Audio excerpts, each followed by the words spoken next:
Supervisors ready? When the clock rolls over, we'll call it to order. Use my knuckle tonight, I don't have a hammer.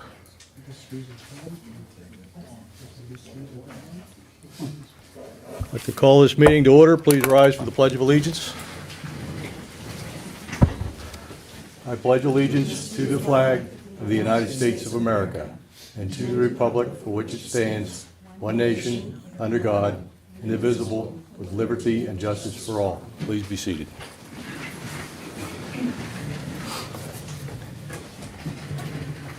This meeting's being recorded live on CNET's YouTube channel. Next up is citizens' comments. Do we have any comments from citizens? Anything that is not on the agenda? Yes, sir. Good evening, everyone.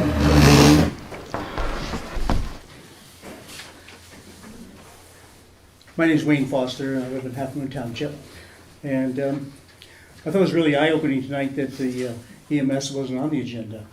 So considering the urgency of the need of the townships to respond to this, I know we didn't have a meeting a couple weeks ago, but so during public comment, I'd like to just give an update on some of the progress that's been occurring at the Port Matilda EMS. We went to their board meeting last week, and it was very informative. It was well attended by at least one supervisor from each township, including Roseanne. All the EMTs, Dr. Neal, the medical director, and about half a dozen citizen volunteers who are helping in various ways with the EMS to work on things. And I've made a copy of kind of a little summary of that meeting, much more detail that I'll give to you guys so that you'll have it. But there were discussions about memberships and grants, municipal funding, staffing, and the need for a board reform to make it successful. Half Moon residents stepped forward and offered office assistance and to help with grant writing. And I believe they've already done some grant writing. I've had several meetings with Jack to develop the transport van service. I've been training. I developed training materials. I'm working on some marketing information to recruit drivers and marketing materials to promote the service to the public and the area healthcare facilities. At this point, my biggest need is to find citizens, most likely retired individuals, but not necessarily, who are willing to spend a few hours on a fairly flexible schedule, once or twice a week maybe, to drive their neighbors to doctor's appointments and different medical things. It does require a first aid CPR certification. That training is available and possibly could be reimbursed with a commitment to be part of the team. If you're interested or know someone who might be interested, please spread the word. Information will be posted soon on Facebook pages. Hopefully we can put something on the township website, some other public places and churches. And if you hear about it and you're interested, you can call the station, 814-692-1035. Leave a message, you have to. The Port Matilda EMS, they're getting lots of community support, and revitalization is coming. So I'm asking the townships meet soon. Find an immediate Band-Aid for funding and work towards sustainable and a fair long-term funding for all the township citizens. Thank you. Thank you. Yes, well, actually, you were next.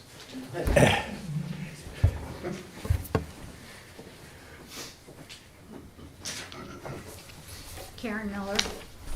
Hello. I am concerned about the lack of urgency for funding emergency services in this township.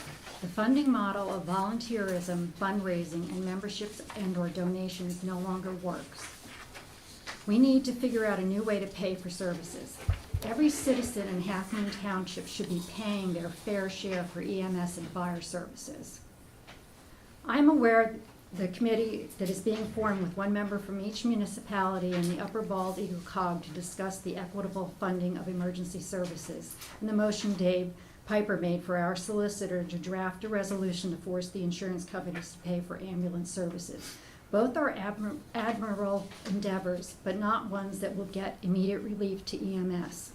I know the $150,000 grant is in the works, but again, no immediate relief. EMS needs funding now.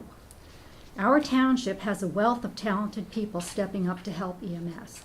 We have citizens working with Jack Bonsall with the transport service, office help, going to grant workshops, and attending meetings with our representatives.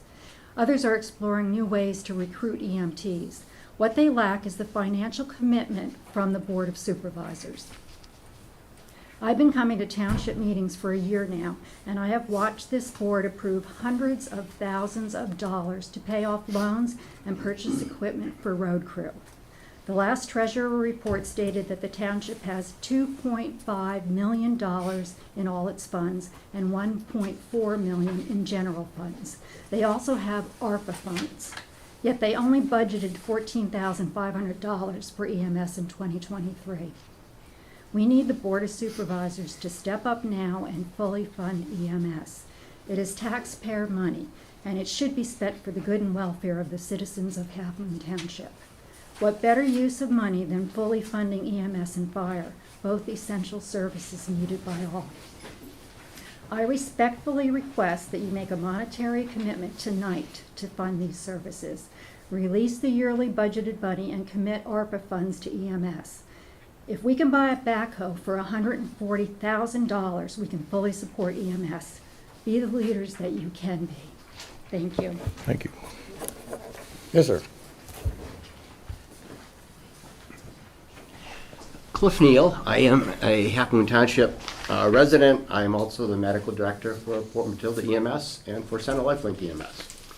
And I just want to clarify some comments that I continue to hear that are not well grounded, and I'd like to make sure that they're clarified. The first one is that I keep hearing that voluntary memberships will support this cause. It will not. History has repeated itself everywhere in the Commonwealth of Pennsylvania for at least 10 years that it does not support this cause. A most recent thing from Jack tonight was 14% of the memberships have been returned that were sent out to the 5 municipalities. 14%. That's not inconsistent with every other EMS service in this area. Center Lifelink recovers 11 to 14%. Bellefonte is around 12%, and these go back 5 and 10 years. So it's not a single phenomenon. Of recent in the news, Lancaster County EMS, which is not only a very large, well-funded EMS agency from the area, just went on record. They are failing in part because of the failure of voluntary memberships. In addition to the soaring costs that we've already discussed that insurance companies are not reimbursing, they have just recently, as of February 15th, it came out on the ABC 27 News, that they have formed a coalition in the area that is now funded with municipal funds, and they've replaced the memberships with a mandatory per household fee. That's the only way they found that they're going to survive. Ross West is the Pittsburgh area. This just came out today, actually, and they have 5 communities in that area that they serve, and they also could not survive with the common system of voluntary membership. So they have also formed a coalition that each resident and each business in that area is going to be required to pay a mandatory fee. And that, again, is the only way that these services have survived. And I think you're going to see that across the board, not only in Pennsylvania, but elsewhere in the United States. The other rumor that is out there, and I keep hearing it, is that if Port Matilda fails, that Center Lifelink EMS is going to come to the rescue. We're fortunate enough, behind me is Scott Rawson, who's the executive director of Center Lifelink EMS. I didn't know he was going to make it tonight, so I prepared a few comments, but he has also said he'd be glad to answer questions. But some comments out of the COG meeting that Scott commented there is that, first of all, Center Lifelink has no intention of putting an ambulance out here. That's probably not going to happen. You know, the reason that we can't keep our ambulance going here is financial problems, and there's no reason another EMS agency is going to go, hey, let's jump into that and see how we can do. They're going to lose as well. If they did come out here as a rescue service and put an ambulance out here, the cost of that service would be much higher than what it costs right now with Port Matilda and minimal staffing and minimal fees. And if Port Matilda closes, they'd have to come up with some type of a fee agreement with the municipalities to actually provide that service. Because again, if you read the article recently by Steve Baer in Town and Country, it's Town and Gown, I'm sorry, it's not going to be a free lunch for fire services or EMS services anywhere in the Commonwealth. The other comment I've heard is mutual aid. Now, for those of you that don't understand, mutual aid is a requirement of one service to cover for other municipalities if they can't provide that service on their own. Central Lifelink has been doing that very aggressively, unfortunately, for quite a long time. But up to this year, Central Lifelink has responded to 12% of their total call volume is out of their primary response area. 38% of Port Matilda EMS calls are being covered by Central Lifelink EMS right now. 38%, because they can't staff the ambulance and it's out of duty that much of the time. This becomes clearly a financial strain, and it's bad enough that there's an agency in Erie County called Perry Highway Hose Company EMS. They have just gone into an agreement that they're going to stop with assisting other areas around them. They're going to discontinue any mutual aid agreement. This is going to be a first in Pennsylvania, for what it's worth. I think it's going to be challenged in court, and I think ultimately they'll succeed because they have tried to build in municipalities to cover the costs of them going out and covering areas that are not in their primary response, and the municipalities have failed to provide any type of reimbursement for it. So the ultimate goal is to stay alive in EMS, and they can't do that if they're responding outside of the area over and over and over again and not making any reimbursement on it. That's just an informational statement. I would love to know at some point, and I know it's not on the agenda, but I would love to hear where we are with the regional COG group that was supposed to meet. I don't know if it's met yet at all. I'd love to hear a comment on that, but I'll give up the chair if I can. I'll let the citizens' questions go through, and then I might have a question for you or somebody else. Yes, ma'am.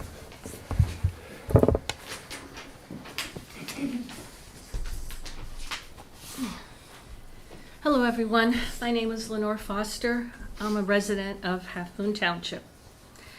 First off, I want to acknowledge all the staff, EMTs and firefighters, township officers and volunteers that I've met the past few months that are committed to helping our EMS and fire company.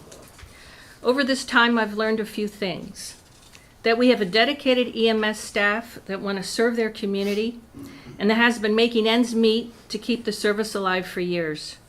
I also learned that there are talented and dedicated citizens right here who are doing so much to save our EMS.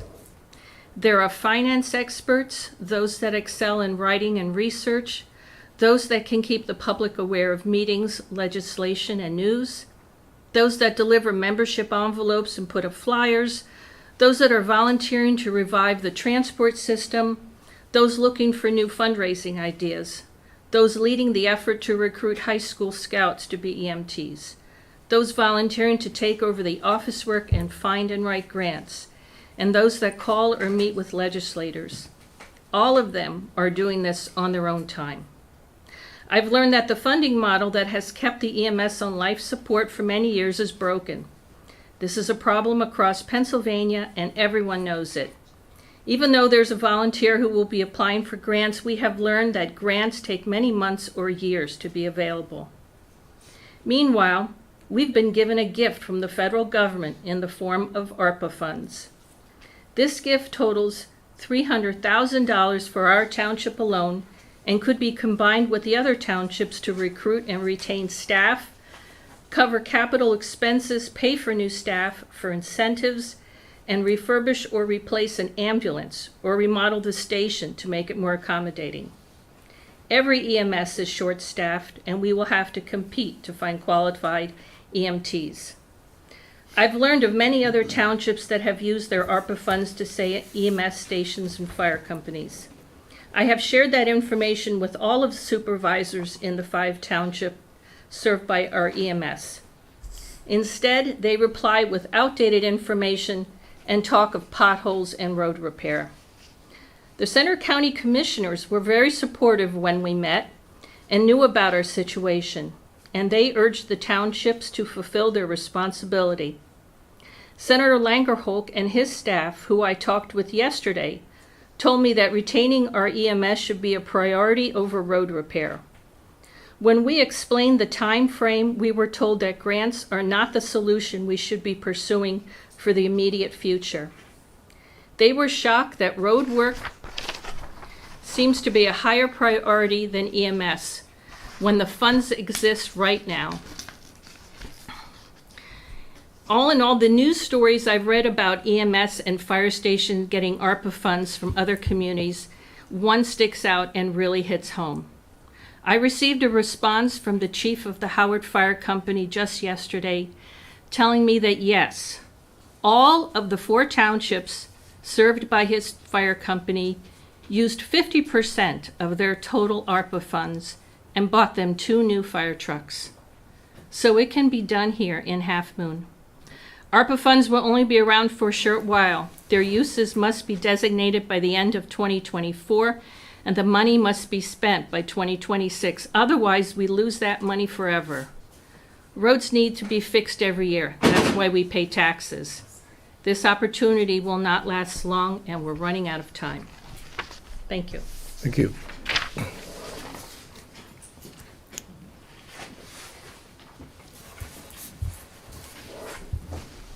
Hello, my name is Donna Hughes, and I live on Marengo Road here in the township. And I want to say something about the ARPA funds.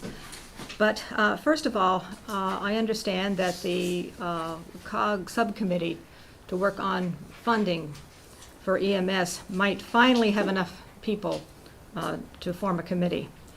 I understand that Scott Woodring is going to be a representative from EMS on the committee. I'd also like to propose that at least one citizen from one of the townships or the borough be on the committee as well. Okay, I want to talk a little bit about the ARPA funds. As we know, the American Rescue Plan Act is a one-time grant from the federal government. And for the 5 municipalities, it's a $680,000 windfall that will never happen again. And the municipalities need to use these funds wisely to make a difference in their communities. I have a handout. I asked that it be put on all the supervisors' packets, and also I've handed it out to the audience, so everyone should have a copy of this. And the first table just shows you the ARPA funds that have been received by each township or municipality and the population of those counties. We all know that the Port Matilda EMS is struggling heartily to survive and come back to full functioning, but they desperately need funding. Memberships are coming in, but it's clear that less than 20% of people will buy memberships, which will not keep the EMS alive. A new crisis also emerged at the Port Matilda Volunteer Fire Company, with their engine rescue developing intermittent electrical failures, making the truck dangerous to operate. Funding must come from municipalities, and Pennsylvania state law requires that the municipalities to provide and fund emergency services for the community. To date, I have not heard any officials discuss ARPA funds, or very few. They usually dismiss them and simply will not treat them as a serious source of money to fund these deficits. Roughly the Port Matilda, and it's sort of hard to get exact figures, but from what I came up with, roughly the Port Matilda EMS needs about $135,000 to make it through the rest of 2023. And I looked at the cost of the ARPA funds that we have. And there's a table there that shows that basically if each municipality used just 20% of the ARPA funds that they've received, just 20% of the ARPA funds from each municipality, they can fund everything the EMS needs for the rest of the year.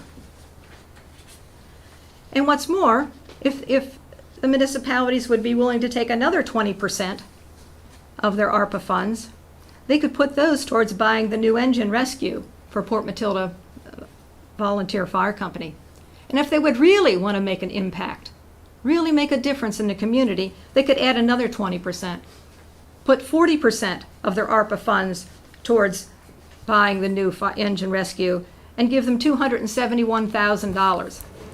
And what's more is they would still have 20% left over, $272,000 left over to spend on roads, which seems to be the only thing people want to talk about. So I can answer questions about details about this, but it's there in front of you. But I think we've got the money. I think there's the formula. We've been hearing people talking about we need a formula. There it is. Thank you. Thanks. Anybody else? Yeah, go ahead, and then we'll get you in the back.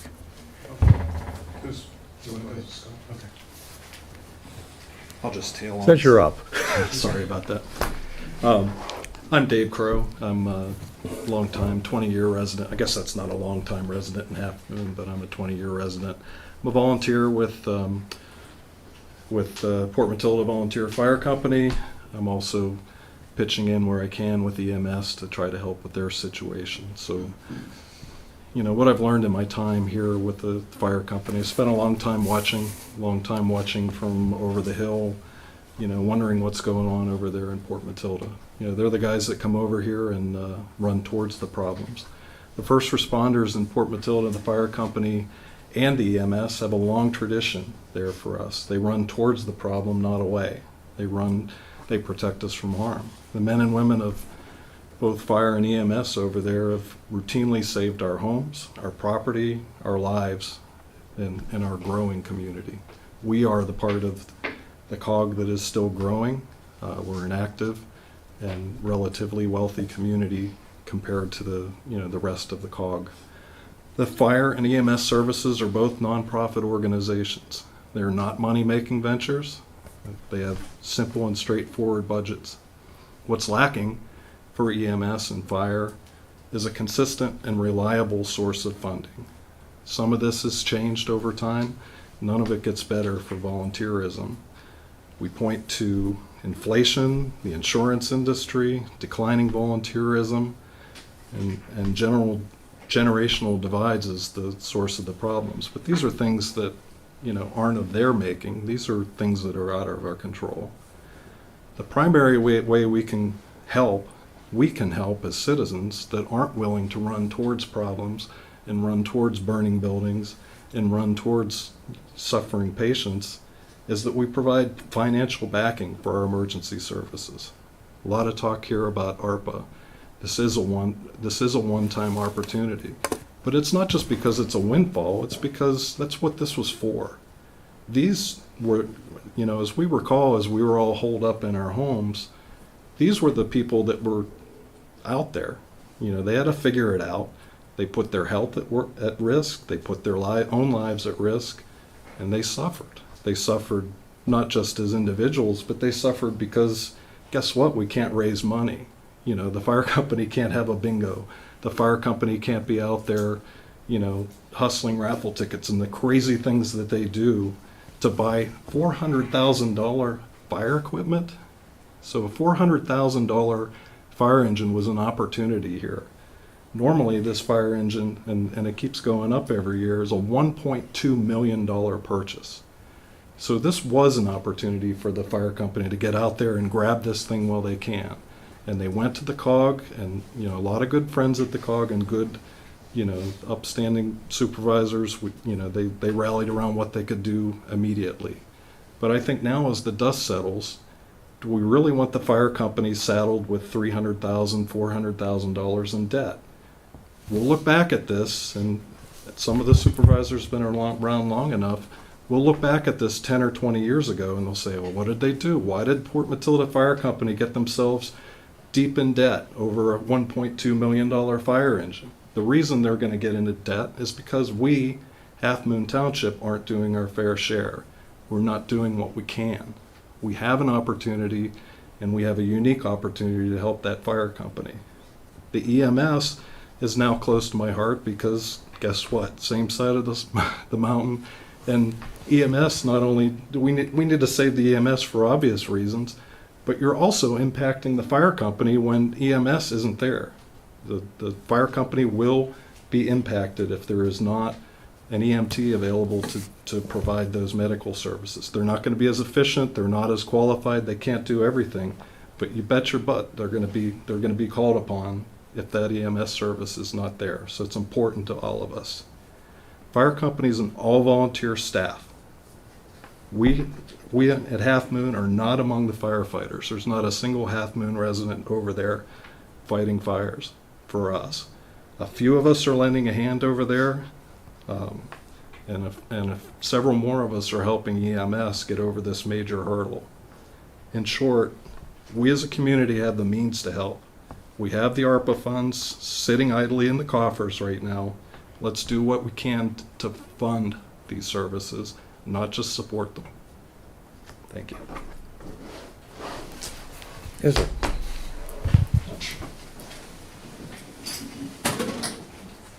I think next time we put out the chairs, we'll have to have an aisle up the middle. People can get out. Good evening. My name's Scott Rawson. I live on Lutz Lane, and I'm also the Executive Director of Center Lifelink EMS. And I just wanted to add just a couple things to what Cliff Neal had mentioned. Center Lifelink in 2022 had 7,123 responses. That's up from 6,585 that we had the year before. So our personnel and our crews are being stretched as far as they can.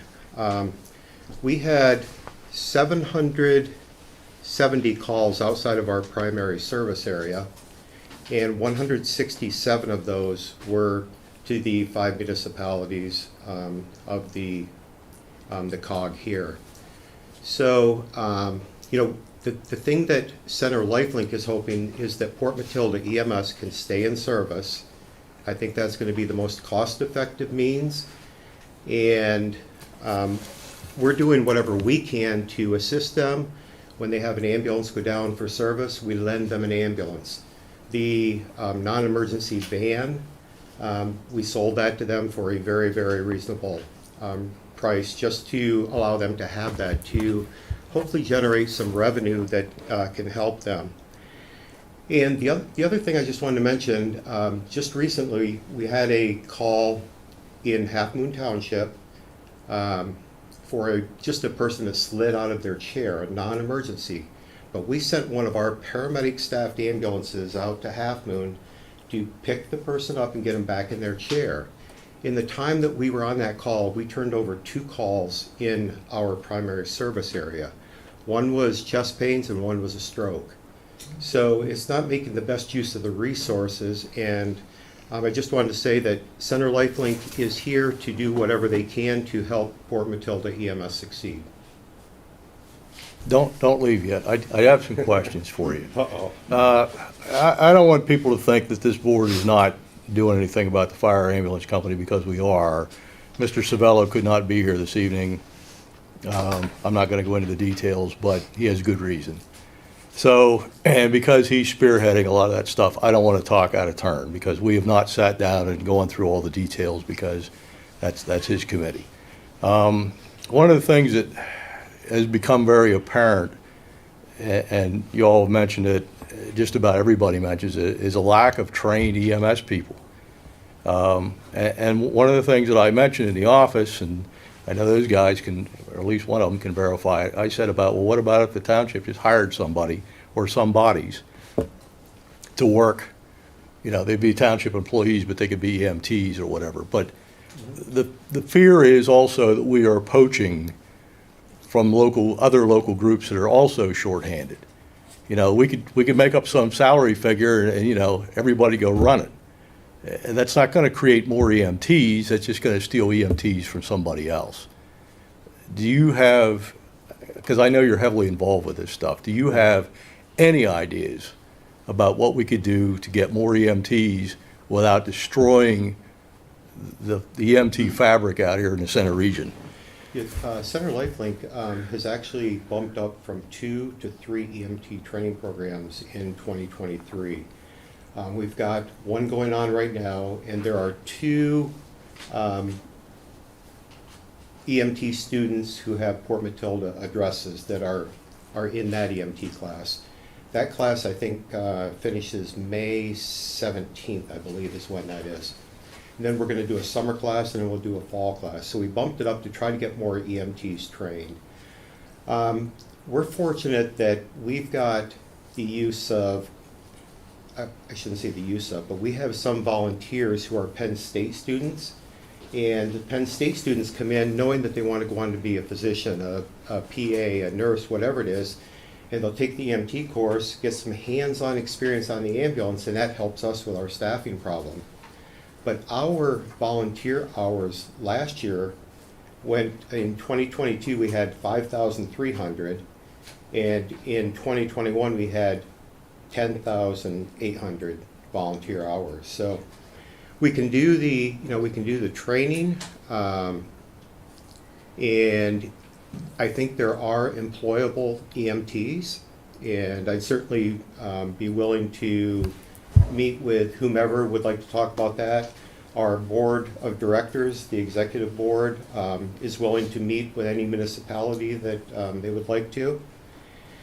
And then and kind of just changing from that just a little bit, but the Ross Westview in Pittsburgh, the notice that just came out today about the municipal ordinance for the 5 communities. I'll leave a copy of this here so you can take a look at that. But that's certainly an option that is maybe a long-term solution rather than getting through this year. But yeah, we'd certainly be willing to work to try to come up with something for some EMTs. I am interested in hearing anything Okay. that you can put forward. Dr. Neal? Just one thing I've been working on, I grew up as a Boy Scout, spent a lot of years in scouting. And one area where you can actually gain people of interest is through either venture crew or explorer units. When I was a kid, I grew into the fire service, and one of the local municipalities utilized explorers. They had 20 people that were junior firefighters, and they eventually all went into the fire department. I'm really aggressively pursuing that as an option out here, but before I go ahead and commit to be trying to open up an explorer unit, I need to make sure that there's gonna be a long-term solution. The last thing I wanna do is form an explorer unit, and 5 months later, Port Matilda EMS closes down because they still do not have municipal funding. So one thing is dependent on the other, but that's also an avenue that I think would help bring people in. It would get interest at young ages, and hopefully they would go on to pursue that. Yeah, just on the ARPA money thing, I mean, there's that old saying about give a man a fish he eats for the day, teach a man to fish he can eat, feed himself the rest of his life. That's kind of how the ARPA money is. Once it's gone, it's gone. And I know that this board has talked about, or some people on this board, particularly myself and Ron Cervello, I'll put it that way, about different funding mechanisms and what we can do. And we are in support of the fire company getting, at least I am and Ron is, getting the new fire engine.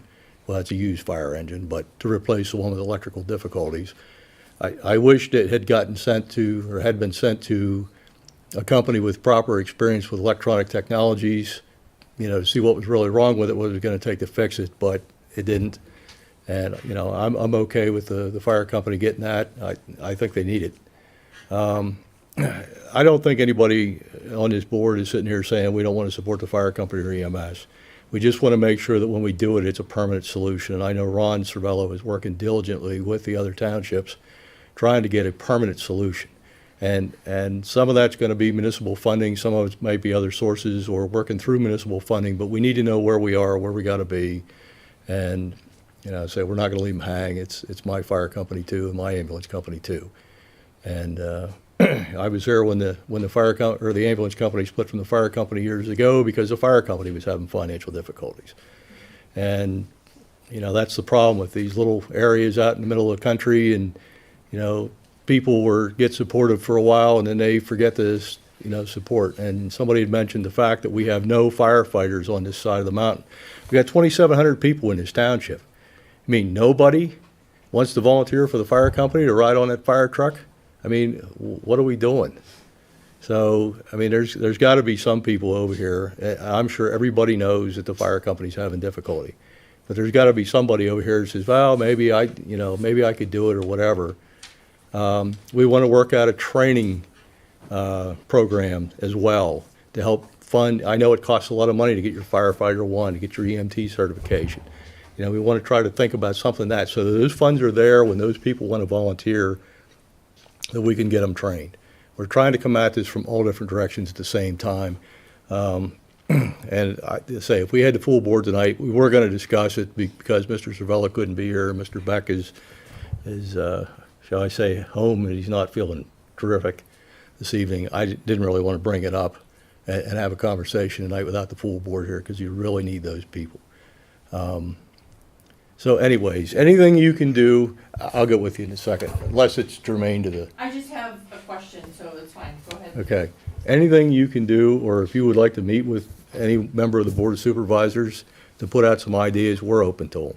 One thing that, I don't know if it would make a difference, but with the education department that we have and the EMT training that we have, I don't know if it's something that we could work out the logistics, but possibly even to conduct an EMT training program in the township. I don't know if you'd get more interest then. I don't know, But but it sounds something like we a could good talk idea. about. Sounds like a good idea. All right. Patty, do you have anything else? Roseanne? Okay, thank you for coming tonight, I appreciate that. Ms. Perkins? I just had a quick question, and you had mentioned that, obviously Ron has been taking the lead with the EMS and stuff, and I appreciate that, and I appreciate your support. My question is when can we get an update? I mean, things come up, I get that Ron, couldn't be here tonight, but when can we get an official update? Well, I know the holdup was one of the municipalities had not appointed somebody, and I believe everybody is in right now. I got to speak to Ron briefly the other day. It sounds like things are coming together, but I don't know if they'd actually met or they just had some conversations or have a meeting set up. I know things are going to work, probably have to go fairly quickly when they start with this, getting together. But and I think, I'll just guess that all the municipalities are on board with the program, but I don't know the details of it. I know Ron has been working diligently with the numbers, looking at what we can do to help out. Unfortunately, 2023 is a difficult time for us to dump extra money in because we have a budget issue. We do have the ARPA money, and I had spoken to an attorney the other day about that, not the township solicitor, but another municipal solicitor, about ARPA monies, and the restrictions and limitations on ARPA money have bounced all over the place. The latest I had heard is up to, I think, $10 million. They're going to just treat it as lost tax revenue, so we may be able to do something with that. But I want to run that through the attorney, and I don't want to just cut the money loose without some accountability. The fire company bought a previous engine we thought was a good deal. We ended up eating it. The engine before that had a bad frame on it. So we want to make sure when we spend these $250,000 or whatever it is, that we're getting something that meets the needs of the fire company. I trust the firemen to tell us what they need, but I think sometimes maybe we need to send a couple good mechanics out to look at this stuff to make sure that we don't have problems at a time. Bring scan tools, whatever it takes. Have one of the larger fire companies, repair companies, go over the truck to make sure it meets the requirement. We don't want to end up, driving down the road and find out the axles are bad on it or something like that.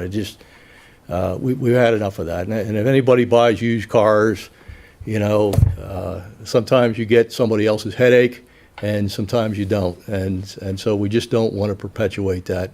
This is so expensive. And it's not just Half Moon. There are other municipalities that are associated with this that don't have a lot of extra spending money. And, when their ARPA money's gone, it's gone too. So we want to spend wisely. We want to be very careful that we're getting a good buy for everybody involved with it. So Is this board in support of using a portion of the ARPA funds for the EMS? I have not polled the board. I personally am in favor of some of it. I think, you'd have to ask, Patty and Roseanne. I don't know if they want to speak on it right now. And maybe they hadn't really even thought about that in particular till Ron comes back with his report. Yeah, I'd be curious to know, I mean, we've got 3 of the 5 here, I'd be curious to know Obviously, you said you're in support of some of it, we don't know that percentage, but you're at least in support of some of it, so Patty and Roseanne, are you guys in support of spending a portion of the ARPA money I am. for fire and EMS? Yes. This is still in discussions. So that's a no. No, it's not a no. It's not a yes either. But it's not a no. Can't you say anything at all about your thinking? I have been to all of the meetings on the other side of the mountain as you have. And apparently, once again, I'm hearing different things than you are. And it is still being discussed. I know staff is the biggest problem right now with the EMS. But that has nothing to do with the ARPA funds. It has nothing to do with it, but they have funding, and the ARPA funds need to be discussed between all of, What is your tendency towards whether they should be used or not? if it's ARPA funds or if it's general account funds, money needs to go over there. From which bucket in the financial it comes from, But don't you know the difference between the ARPA funds and the general funds? I have an idea, yes. Then, what do you think? I don't have to think anything tonight. Okay. It's easy to sit out there and pick because you're not involved. I mean, some of you are heavily involved and some of you, well, you come in here We're and gonna be losing our services because you're not going to lose your service. It certainly sounds like it. Well, that's because you're not listening. I am listening loud and clear. Dr. Neal. She doesn't think tonight. Just make a comment about the timeliness, and that's, honestly, that is part of the problem, is right now, I think there's a certain percentage of people that are not willing to send in memberships because they think Port Matilda's gonna fold, and they don't wanna send $75 in and lose it. I've heard this from multiple of my neighbors, actually. It also is an issue if you're trying to draw EMS people to come in as employees because they don't want to give up an opportunity someplace else, come to Portland to EMS, and it's gonna fold. And I think that unfortunate thing is following through, that one reason we can't get our head above water is because nobody knows what the future holds. And that's where, right now, the townships have contributed a lot of their funds, but it's the same amount of money they would have contributed anyways, they just put it up front. It's early. It's not more, it's just the same upfront, which doesn't change the whole annual improvement on things. What fund support right now might do is if it gets us above water, we have a ton of people right now that have interest in making this go.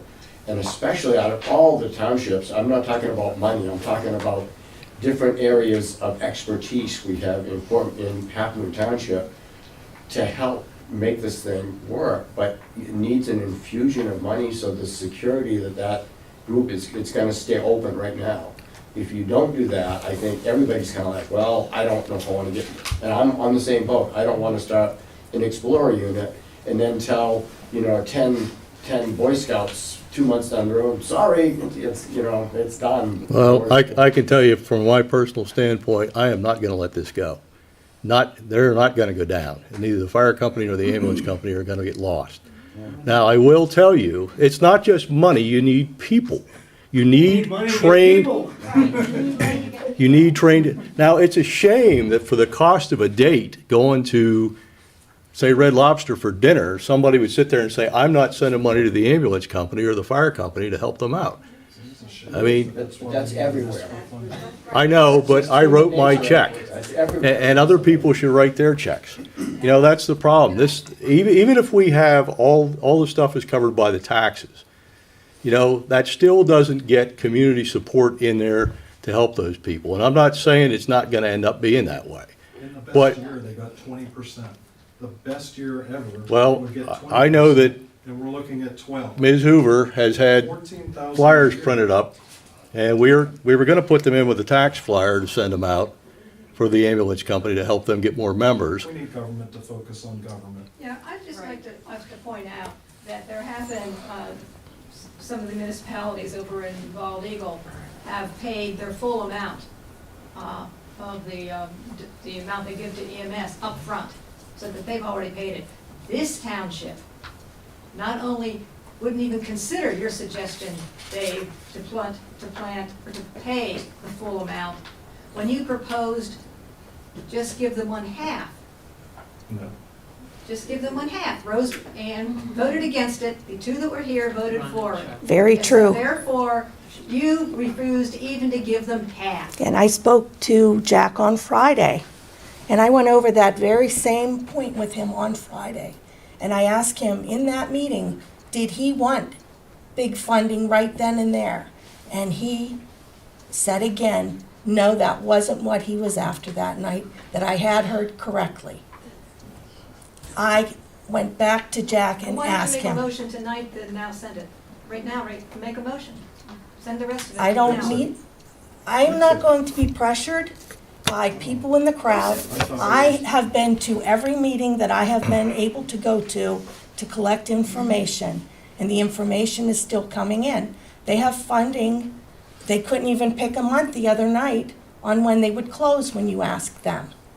They have several months worth That's because Yeah, you that have gives people us a promising minute. And to think. I'm not disagreeing, and I'm not feeling that you're not trustworthy on it, but that's because they have people saying that they're going to make sure they stay open. They should But have what they're not- approximately what they're not. $100,000 over there right now. From where? There's 70 from memberships? From memberships? $72,000. 72,000 from memberships, plus the 24, plus the 5 from Warriors Mark, about 100.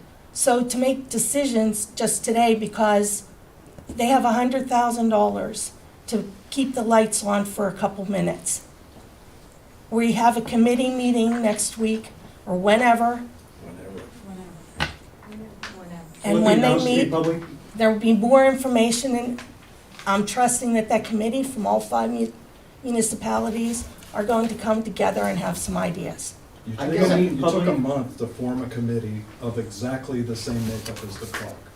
1 month to reform the COG. It's not You up, must be really proud. No, we're just it's not up to us. just like government, it takes a while, and there are 5 municipalities. But they're all- So, Who's so, gonna be accountable when they fail, when they have to close because they did not get the funds that they needed now to keep them open, to be able to hire people that want to come here to work and stay here to work? Because anybody who has any sense would be looking at all of this and saying, that's the last place I'm gonna go as an EMT. And that's because of the board and the way that they are not doing anything. This board is. I have to disagree. Required by law to provide the services. If you don't pay for the services, how do you provide it? We are hearing over and over and over again, Center Lifelink is not going to come, okay? Black and Shannon or over at Phillipsburg, I don't know all the other ones, they're not gonna come either. Or if anybody does come, they're gonna require that you pay a heck of a lot more than what it's gonna cost us to keep our service open now. So talk to your neighbors, get them to send their volunteer money in. stop it. That's not the, Yeah, go on, Donna. okay. So, Sitting on $1 million over here of surplus. You have a budget on top of a budget, and you're worried about people sending And you their, buy sending their backhoes. $75.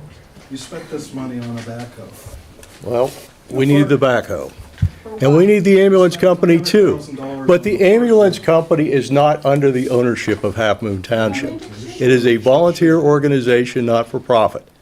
Exactly. But municipalities are required to provide those services. But you want to sit here and tell us that you're going to wait for it to fail. We don't want to send even our annual commitment because we're worried that it might. That sounds like a pretty weak excuse. But Dave, I mean, my presentation was intentionally trying to show you that everywhere in Pennsylvania, this system of memberships, well, it doesn't work. It doesn't I work know it here. doesn't work. Well, that's what I keep hearing is. But that's why we have Mr. Cervello trying to work with the other municipalities to come up with something solid. It's got to be something solid. We can't just throw money at them and then walk away next year. It's not going to happen. It has to be. And I know that even if we give them the money, what are we going to do next year if we don't have a solution? but you work towards next year. We are working towards a solution, believe me. Are you suggesting that Ron has met with the other municipalities over the last week? I know Ron has spoken with people. I don't know the details. I was not there. All So- of us have been there, and the story is that we're gonna wait until we have this committee formed. The month that it's gonna take for a committee to form another COG. why we needed a committee. It's not another from- cog, it is a subcommittee of the It's not a municipalities. subcommittee. There's one representative from every municipality in the cog. It's effectively the cog. All right, please, go ahead. Okay. So, Sorry, you have the floor. so Donnie and Stacovi, you know me. Anyway, so I want to talk about what's positive for you to be able to do. You currently have the unique leadership opportunity. You can take a long-term, positive, powerful impact on the whole upper Bald Eagle Halfmoon Township region. You can be the leader for the region to save the EMS that could close and upgrade essential equipment for the fire services. We all know that the second-class township requires you to provide those emergency services. There's a lot of other things you're responsible for: govern the growth, development of the township, maintenance of roads, provisions of the services from internet communications to library services. You also have the legal responsibility for fire protection and emergency services. I'm concerned that we're not yet fulfilling those responsibilities, and hopefully a committee coming together, but I think there needs to be multiple aspects of that. As part of the Upper Bald Eagle Halfmoon Cog, Halfmoon has the largest population, and you have the opportunity, all of you, to be the leader of the whole region. We've been given the blessing of ARPA funds to help out the community recover from the economic impacts of COVID-19. As a municipality, we're counting on you to use those funds wisely. Our township, and we've all heard that number, close to $300,000 that you have in an account accruing interest at this time. Among the hardest hit organizations are the first responders, because we all stayed home, but they were there to do whatever needed to be done. And during that time, they faced COVID rules, recruiting, burnout, retention, and fundraising. And as Dave said, fundraising went to a halt as soon as COVID happened. They couldn't have bingo, and it was difficult to raise any money because a lot of people weren't working. We believe that the infusion of funds from Halfmoon, based on our population amounting to about $21.85 per person, which totals $61,555.42 of those ARPA funds, would go a long way to support the Port Matilda EMS right now, and then that could be work on what could be done in the future. It's much better than the $4.43 that's been recently called a donation per person that was given to them over the past several years. So we need to, additionally, you'll be celebrated if we can save the EMS. I hope you're right, Dave, that we're there and we're ready to help save them. And you'll receive the positive recognition in the media. At the open meeting, Keith Reese said, quit doing the negative stuff on social media. Help us do that by doing those positive things. Isn't the life of everyone worth that expense of $21.85 per person? Additionally, you know about the fire truck, and whether this is the best decision, it's what we have to do. It's the fire company looked at it. They believe that it's what they need right now, but there was no commitment from anyone in the Upper Bald Eagle Cog to help pay for that. So what we're proposing is to take a look at the ARPA funds, and it would be in the amount of $48.14 per person for the new to us used rescue engine, and will ensure appropriate fire protection, and people will be okay about getting in it to drive. We currently in the budget have $36.95 per individual. Prior to that, there was a fire tax that's no longer part of our tax bills, but that also helped to make sure that the fire company had what they needed. It would go a long way to support if we, as Halfmoon Township, became the leader, so that the other municipalities would look up to us and say, look what Half Moon's doing. They have this many in their township. They're doing this. Okay, we need to follow their lead. And so it would be worth it, and you would be celebrated tremendously for that. And then you would still be left with about 100,000 plus whatever's accruing in interest for road work. In addition to that, right now, there are federal infrastructure monies that are available to townships and others in the state for supporting infrastructure. So there's road money, and that needs to be pursued. So please know that many of us in Half Moon Township are watching what you're doing and expect that you'll be the effective leader that you can be in our cog. So please just do it. And I want to thank you on behalf of the residents of Half Moon Township. Thank you. Thank you. Can I add another comment? One of the Real things- quick. Okay, one of the things I keep hearing repeatedly is about, well, they bought cheap trucks and then they broke down and they weren't in good shape to begin with, and somehow the people that bought the trucks are to blame. Well, if you give them more money, like 40% of the ARPA funds to buy a good truck, it wouldn't be, you wouldn't be buying someone else's troubles. So I'm getting, Well, we're always buying somebody else's trouble because we can't afford a new one. well, why not? I mean, Because they're $2 million, that's why. Well, you can't even order a truck right now and get it, so. You can buy a much better one than a 2009. Maybe you could get up to a 2015. Well, I don't have any choice in it. The fire company's the one that said, this is what we want. Well, because they didn't have enough, expect any money. If you went in there and say, we're gonna give you 40% of the ARPA funds, which is $270,000, let's go look again. All right, well, we're beating the horse here, so. All right. Let's move on. Approval of the agenda. Motion to approve the agenda is written. Do I hear a second? Motion and moved and seconded. Any discussion by the board? Call for the question. All those in favor signify by saying aye. Aye. Motion approved. Next up, approval of the minutes of December 8, 2022 is amended, and January 26, 2023. Do I hear a motion to approve the minutes? A motion, do I hear a second? Second. Moved and seconded. Any discussion by the board? None. Call for the question. All those in favor signify by saying aye. Aye. Subdivision land development plans or conditional uses in public hearings. Public hearing and a planning commission ordinance. What this is an ordinance that establishes our planning commission at a 5-member board and with the 2 alternate members. Currently, our planning commission is established at a 5 to 7-member board, which doesn't exactly meet the municipal requirements of the Pennsylvania Municipalities Planning Code. So, I am going to open a hearing on the subject, and then we'll take any testimony anybody wants to give. So, at 7:57 p.m., opening the hearing.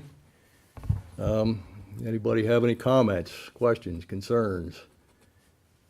Do you even know what I'm talking about? Would anybody like an explanation? Yes, could you explain? Okay. All right. A number of years ago, the former township manager said, we have a hard time getting people to serve on the planning commission. And so what she did with the solicitor at that time was set up a planning commission membership that was variable from 5 to 7 members. The municipality planning code says that the planning commission will be either a 5, 7, or 9-member board. This is how it's being set, it should be set up. And so because ours was variable, in order to have a quorum, technically, you have to have at least 4 members present. They were having a hard time getting 4 members there. I know it's not glamorous being on the planning commission, but it's a job, and we appreciate everybody that does it. But anyways, we looked into this with a solicitor, and you can't have a board that floats around. So to pin this down to something, we're going to go with a 5-member board, and then we have to have at least 3 people show up for a quorum. We have 2 alternates that don't vote on a normal basis, but if somebody was out sick, they could come in.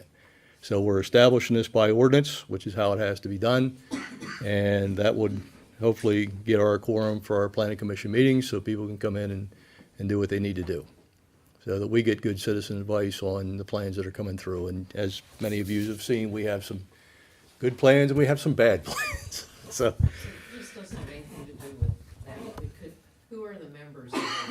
the current planning commission members. I don't have that list. I don't think we had somebody resign recently. Amy Hand, R. Bates, G. Stein, M. Hartle, D. Pick, and Mark Brokel's on there. The zoning officer is there, and Amy attends. So that's who's coming. But we have tried to get other people to join the planning commission, and there's not a whole lot of interest. So it's a thankless job. I know Mrs. Brooks was over there for many years and did a great job for us. We appreciate that. But, yeah, Ms. Miller. Again, I thought I just listened, I've been zooming in to the planning commission meetings because I'm trying to learn about what they do. Didn't we just have one that they were discussing the ordinances and such? Yeah. Going through all the ordinance and Yep. trying to clean it all up, that it's Yep. very There clear. are, Can and can't do, like zoning Yep. and, when the ordinance was recodified back in 2015 or whatever it was, there's a number of things that were left out that we found out when it goes through the codification agency. Things got dropped. I felt they were important, or we wouldn't have had them there in the first place. So they're trying to go through and clean some of that stuff up, clear up definitions, get rid of incompatible you're saying we definitions. don't have enough people on that board? Well, we do when we pass the ordinance, we have a full complement, but currently, there's not enough people to meet a quorum, and because it was not cleanly defined, it was not a good thing. Right now, if we need 4 for a quorum because it's based on 7. So 4 out of the 5 members have to be here. Whereas if we make it a 5-member committee, the quorum goes down to 3, and we would have the voting block easier than if 2 people can't be here, they can't have a meeting. And we That's have what it alternates. So that's what the situation is. Any other questions? Thank you, Rick. Okay. Well, I know, it just seemed like a bunch of gobbledygook, so. All right, well, supervisors, we have anything? Yay, nay, happy, sad? Okay. I'm going to close the hearing at 8:02 officially. And I guess we can vote on the ordinance. Do I hear a motion to adopt ordinance 2023-01, amending the membership to 5-member board on the planning commission with 2 alternates? So moved. Have a motion, do I hear a second? Second. Moved and second. All those in favor signify by saying aye. Aye. Aye. Okay, thank you very much. Okay, next thing up is a consent agenda, and I'll just read it off briefly here. Approve payment of the bills for the period of 1/14/2022 to 2/3/2020, it's probably 2023. I'll just get that corrected.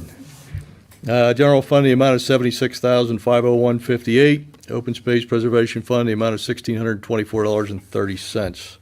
To approve the bills list from 2/4/2023 to 2/17/2023 from the general fund, in the amount of $8,405.09. Acceptance of 2022 disclosure statement is required by Chapter 7 of Act 44 of 209 of the Pennsylvania Municipal Pension Fund Standard and Recoveries Act, to appoint Don Jacoby to the Center Region Climate and Action Sustainability, and I apologize for that. We missed you and had not intended to do that. So we appreciate your service. Do I hear a motion to approve the consent agenda? So moved. A motion, do I hear a second? Second. Moved and second, any questions? All those in favor signify by saying aye. Aye. Aye. Approve. Welcome back. CCMPO, Active Transportation Plan and LRTP Update Presentation.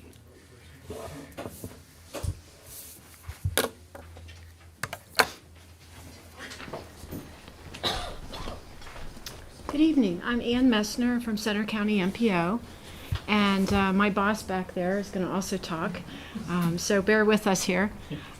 We are visiting all 35 municipalities in Center County because we have a couple projects going on, and we wanted to provide an update to you what we are going to be doing in the next couple years. As planners, it takes a while for these things to get put together, and this is just the very beginning, so no decisions have been made. We're looking for feedback. Next slide, please. So for those that don't know what an MPO is, this is kind of a brief explanation. It's kind of complicated, but what we as staff try to do is keep up with federal and state and local legislation, so we understand what funding is out there, what rules are out there in terms of transportation. And we like to come out and visit stakeholders and give the information out as we think is appropriate. The other part of it is we like to prepare plans. So I'll talk about one that we are thinking of pursuing in the next year. But we also have a mandate that we have to do a long-range transportation plan. And that makes us eligible for transportation funding. And since we're county-wide, it makes sense for us to go out to every municipality and have conversations about what's important for each municipality. We are coming up on a time where we have to start updating our long-range plan, and Jim Saylor is going to talk briefly about that. But we also have all these acronyms, unfortunately, which makes it kind of complicated. But in terms of federal programming, we have the Transportation Improvement Program, which is kind of the short-term projects that we know have funding. For example, the work that's being done, trying to think of an example real quick. The new interchange that's off of 80, that was on the tip and has just finished up. The larger interchange work is on the tip and will be starting very soon. But then we are part of a 12-year program where those outlying years with the tip, it's usually 4 years that we can kind of hone in on.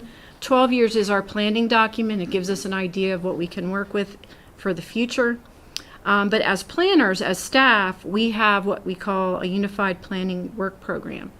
And that is kind of our marching orders in order to meet all the requirements that are out there.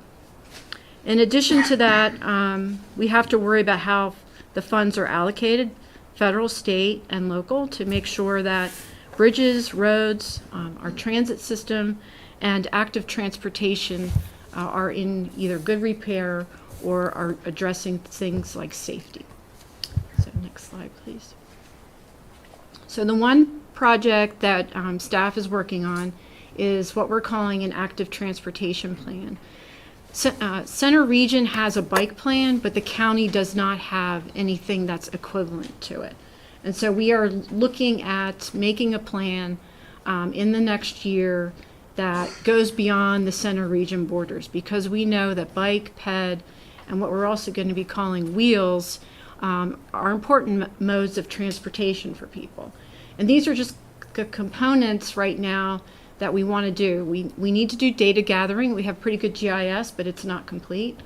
We need to also analyze, and analysis can be where the gaps are and where bike ped are involved in crashes and how we can improve upon that. We also want stakeholder engagement. It's important to hear from people who are regularly cycling, walking, to see what's going on, see where their priorities are. That's going to help us put a project list together, and that we're looking to have a 20-year plan for implementation so we can go after some of the funding that's out there, whether it's a state program, a federal program such as in the bill, the infrastructure law, or something else that would come up later. And I think, so just to recap, the modes that this plan is going to address are bike ped, access to public transit, and then wheels. And I'm going to turn it over to Jim.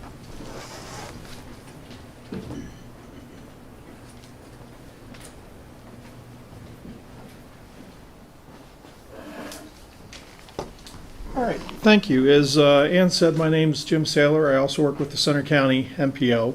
And the piece I wanted to talk to you about tonight is the long-range transportation plan. As she mentioned, it's one of 8 federally required plans that every MPO has to complete. She talked a little bit about the TIP. That's the list of every project across the county that we're spending federal dollars on. The long-range plan is more the vision piece of the planning.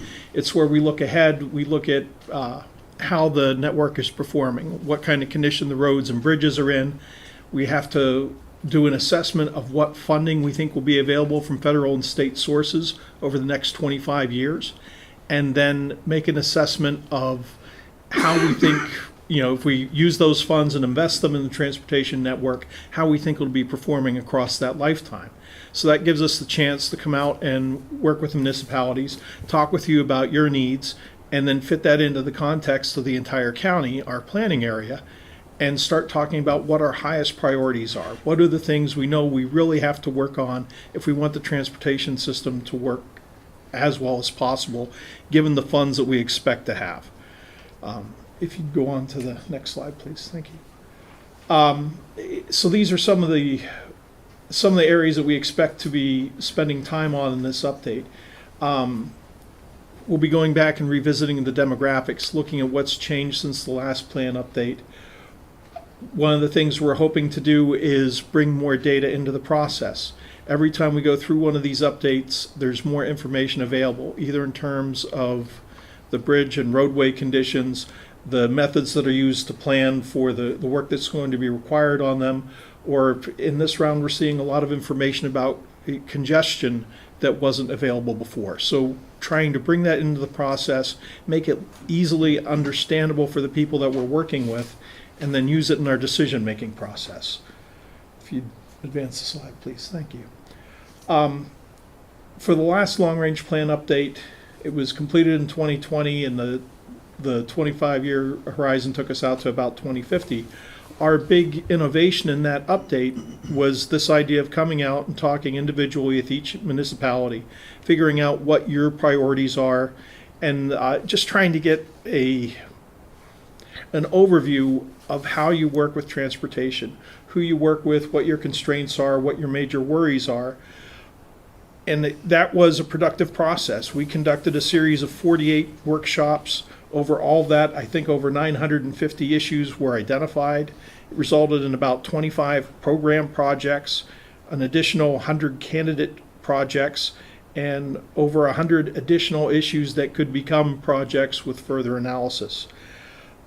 That's a lot of good information to work on. It's also well beyond our fiscal capacity to tackle all of that, even in this 25-year time scale.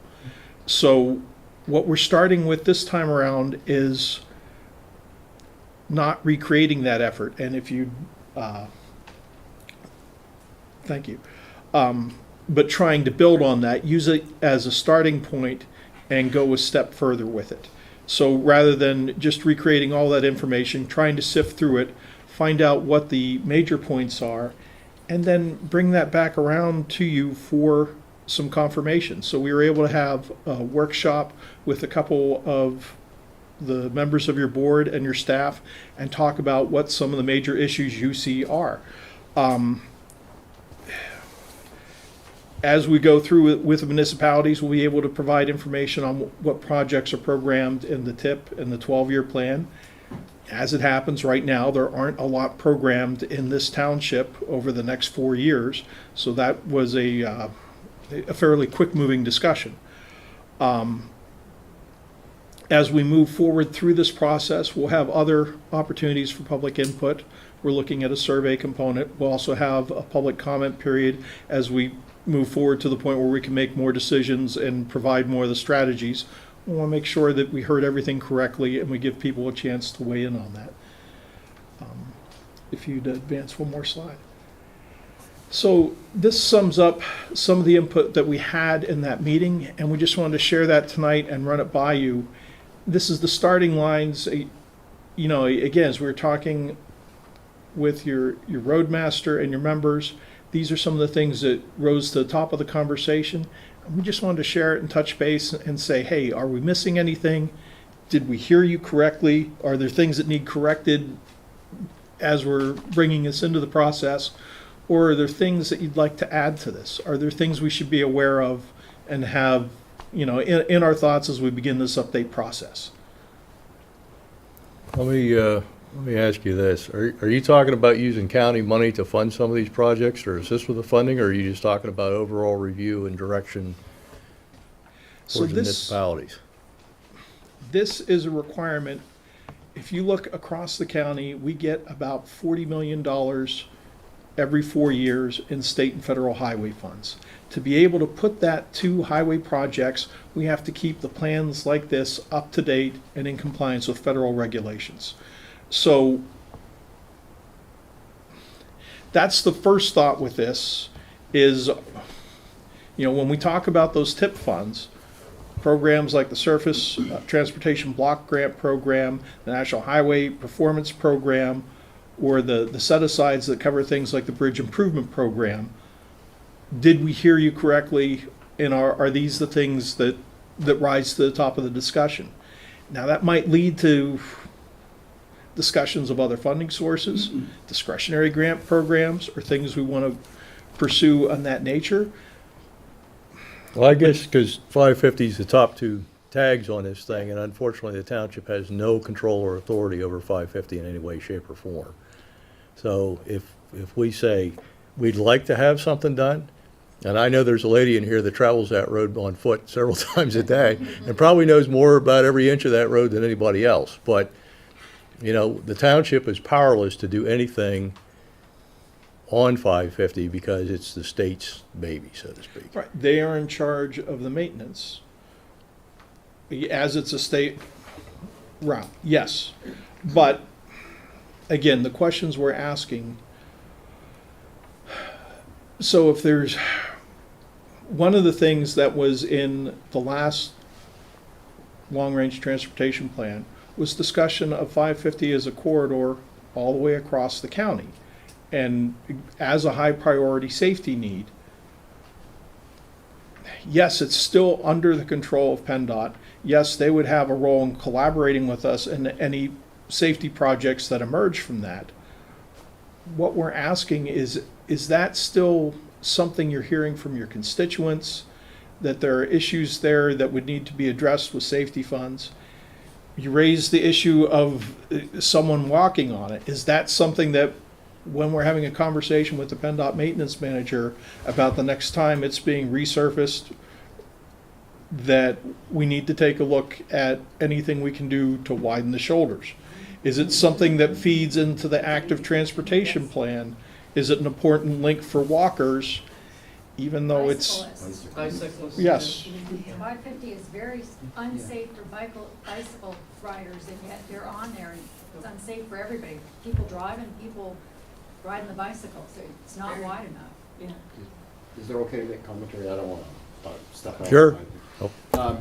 I've been out here 27 years, and preceding me getting out here, 550 is apparently a bike course for Penn State, the biking program.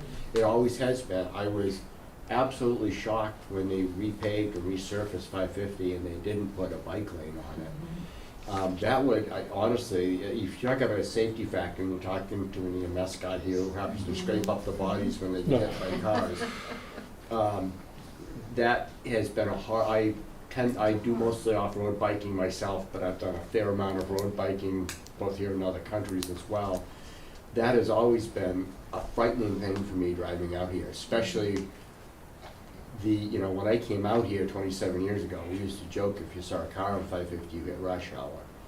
Now the traffic situation is pretty congested at times, and the bikes get pretty congested, and there's no yielding to any of these folks.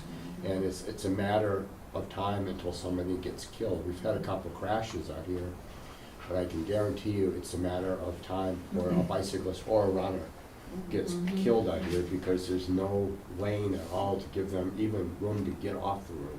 If it was Even onto the shoulder. Even if it was a wide breakdown lane or a wider shoulder. And I would add, 550, yes, I agree with Cliff the whole way, but also Smith Road and Marengo Road are heavily used by bikes. I mean, 550, Marengo, Gatesburg, that's a regular loop.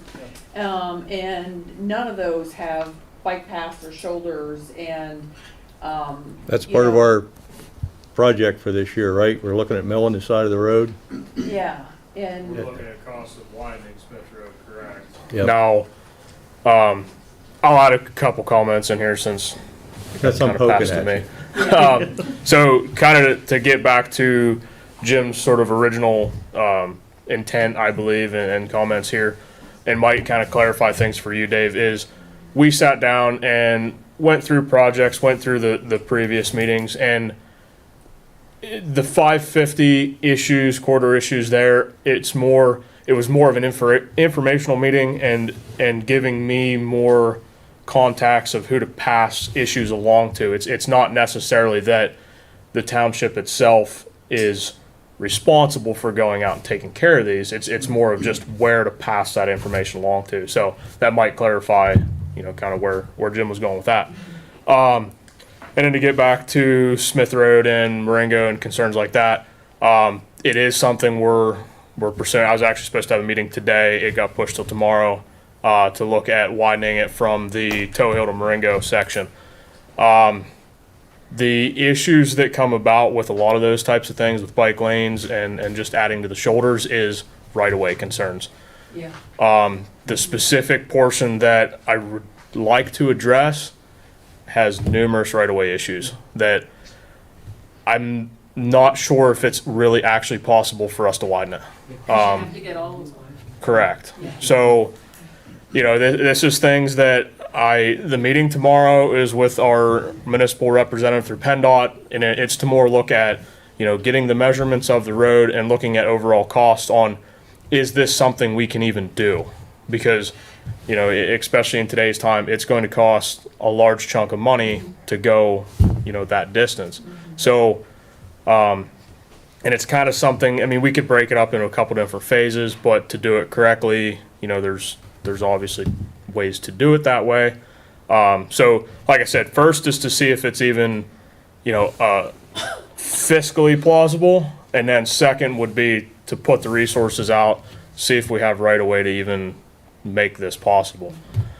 We have acquired right-of-way before when we did Sawmill Road, which was a private road. Everybody along Sawmill, everybody gave 17 feet to get the right-of-way up so that the township could take over the road and it could be widened properly and made legal.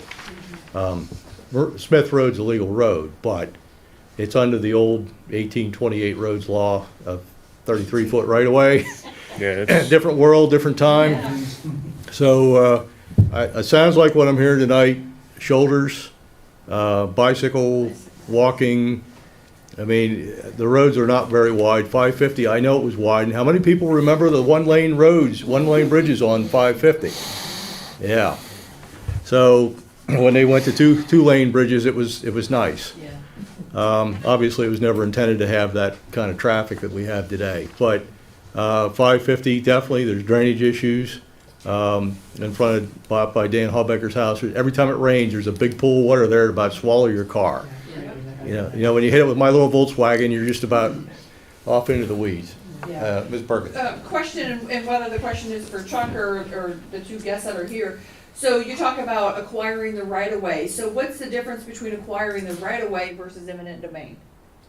I can answer It's not a that. question I can answer at this moment. Eminent domain is when the township comes out and says, for the good of everybody, we're going to take that ground.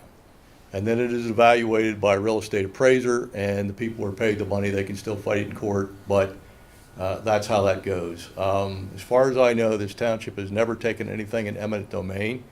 It's kind of a source of pride. We've always had good citizens who are willing to work with us on it, and I hope that remains to be the case. So right-of-way is usually your go-to because that's a given permission, basically. Yeah, well, that's an automatic permission. Now, when some of the lots were developed out there along Red Pine and Stone Row, and I don't know, they were early, they were before I worked in the business. Generally, most of the developments provided what was called an ultimate right-of-way of a 50-foot width, but some of the older ones do not, and, they go back, there was no requirement. When I came to work for this township years ago, the second-class township code said you had to be able to go 15 miles an hour in a two-wheel drive vehicle. The surface had to be at least 15 feet wide, and that's it. That met liquid fuels requirements. And also, we had to have water troughs every 2 miles. That was in the law. And nobody ever did the water trough thing, but the roads were obviously narrow and not up to capacity. That has since changed, but unfortunately, things are grandfathered. So you know, I know we definitely had we had our engineer take a look at some of this stuff in the past on Smith Road, so it's gonna be a matter of working out the details, and obviously you can't get down the road and just jog over 4 feet and kick back out straight. It just doesn't work very good with moving traffic. So some of those things are gonna have to be looked at.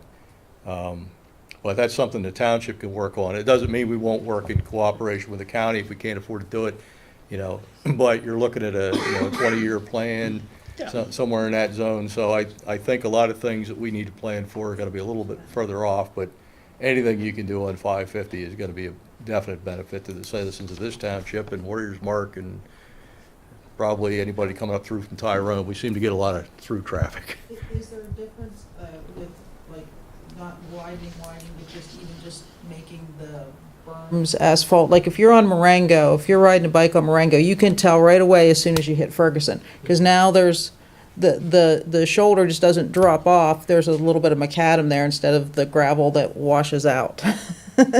You know, so is that is that That's still something considered? we could do. Our current berm specifications call for, I think, 2RC, and it's supposed to be shot with it's not oil anymore. That's the other problem. It used to be an oil that's sealed and held the berm in place, and now it's sort of like a watercolor paint. And Yeah, but theirs is just like part of the road. It's just Yeah. like where the white line is now. There's about Yep. this much macadam instead of it just Yep. dropping And I know off. we do have a shoulder machine. I'm not sure if that's asphalt capable or not. Have you guys wrestled with that thing since you've gotten here or not? It is asphalt capable. It's not super capable across the A board. little worn out? It's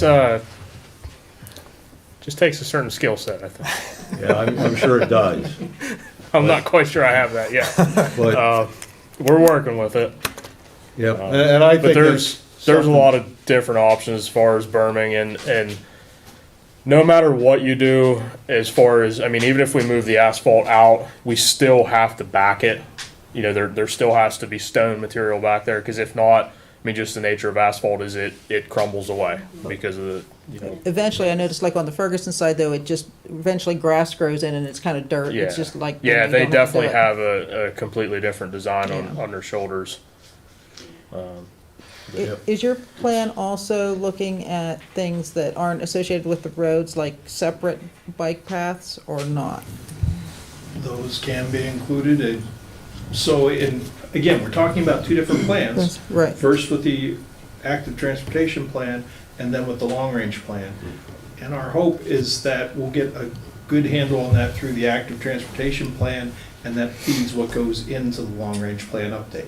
So if you're talking about, you know, this is an area where we need to make a connection, yeah, we want to hear that. Because I know the bike paths all through town, they're trying to connect them now, and there's several that come out through Patton. So if we could somehow go through, like even part of the edge of the state land and connect to Patton, because with bikes and now with e-bikes and stuff, people can easily get through and commute, and that cuts off and just come in the back part of Gray's Woods through Patton, and then, you know, boom, you're connected to town, and then even it could go on out through the state even to Marengo, if you could kind of connect the whole part there. And there's different accesses here in our township to access the game lands too. That if we could get to the, you know, I know that's probably a whole new thing then, working with the Another working with the agency, state, yeah. another agency. But I know they're a lot more amenable to those now, and they're trying to put them in along the edges of some of their properties. And One of the things that I have concern with is right here in the middle of Stormstown, we've got a staggered four-way intersection, which a number of years ago, people got upset because the sight distance was bad, and somebody called PennDOT. PennDOT said, all right, nobody's allowed to come out onto this road. So now everybody has to drive around the other side. We do have, on our official map, which is somewhere, I hope, an access that comes out by the Halfmoon Christian Fellowship Church. So that's something that might be a possibility. They would allow a bypass around Stormstown, not that somebody would come off of 550, go around, come back out, but it would allow access around that Stormstown jam up. And I will tell you, a number of years ago, when I was going towards State College, a tractor came across 550 and a car went right underneath of it. And that put the kibosh on the road for a while. So You know, and then there's no way out. You have to go back around Port Matilda and over, get back to Marengo and around Ferguson Township. So we're kind of looking at alternatives. Not saying it's gonna be anything immediate, but at some point, either there gets to be a traffic light or something there in Stormstown, or some kind of realignment of that intersection, and it's gonna obviously have to be in cooperation with PennDOT, which is a tough nut to crack, because I tried to get a light and they weren't having it, so. They can be really strict about that, because of the requirements to meet the warrants for the installation of a signal, but Yep. Yeah, I know, they want somebody to get killed. I'd like to do it before somebody gets killed, you know, it's important to yeah, think a little bit ahead of time, so, you want everyone to get home safe. Yeah. absolutely. Yes, sir. I just have one more comment about this last point up here about other roads or corridors in the township that are of concern, and this may only be a concern of mine, I don't know, but I live off Marengo, and it's a corridor for agricultural semis, manure trucks, going from this township over to the other township, Ferguson Township or beyond, around the 45. I mean, it's a narrow road, there's bikes on it, there's cars on it.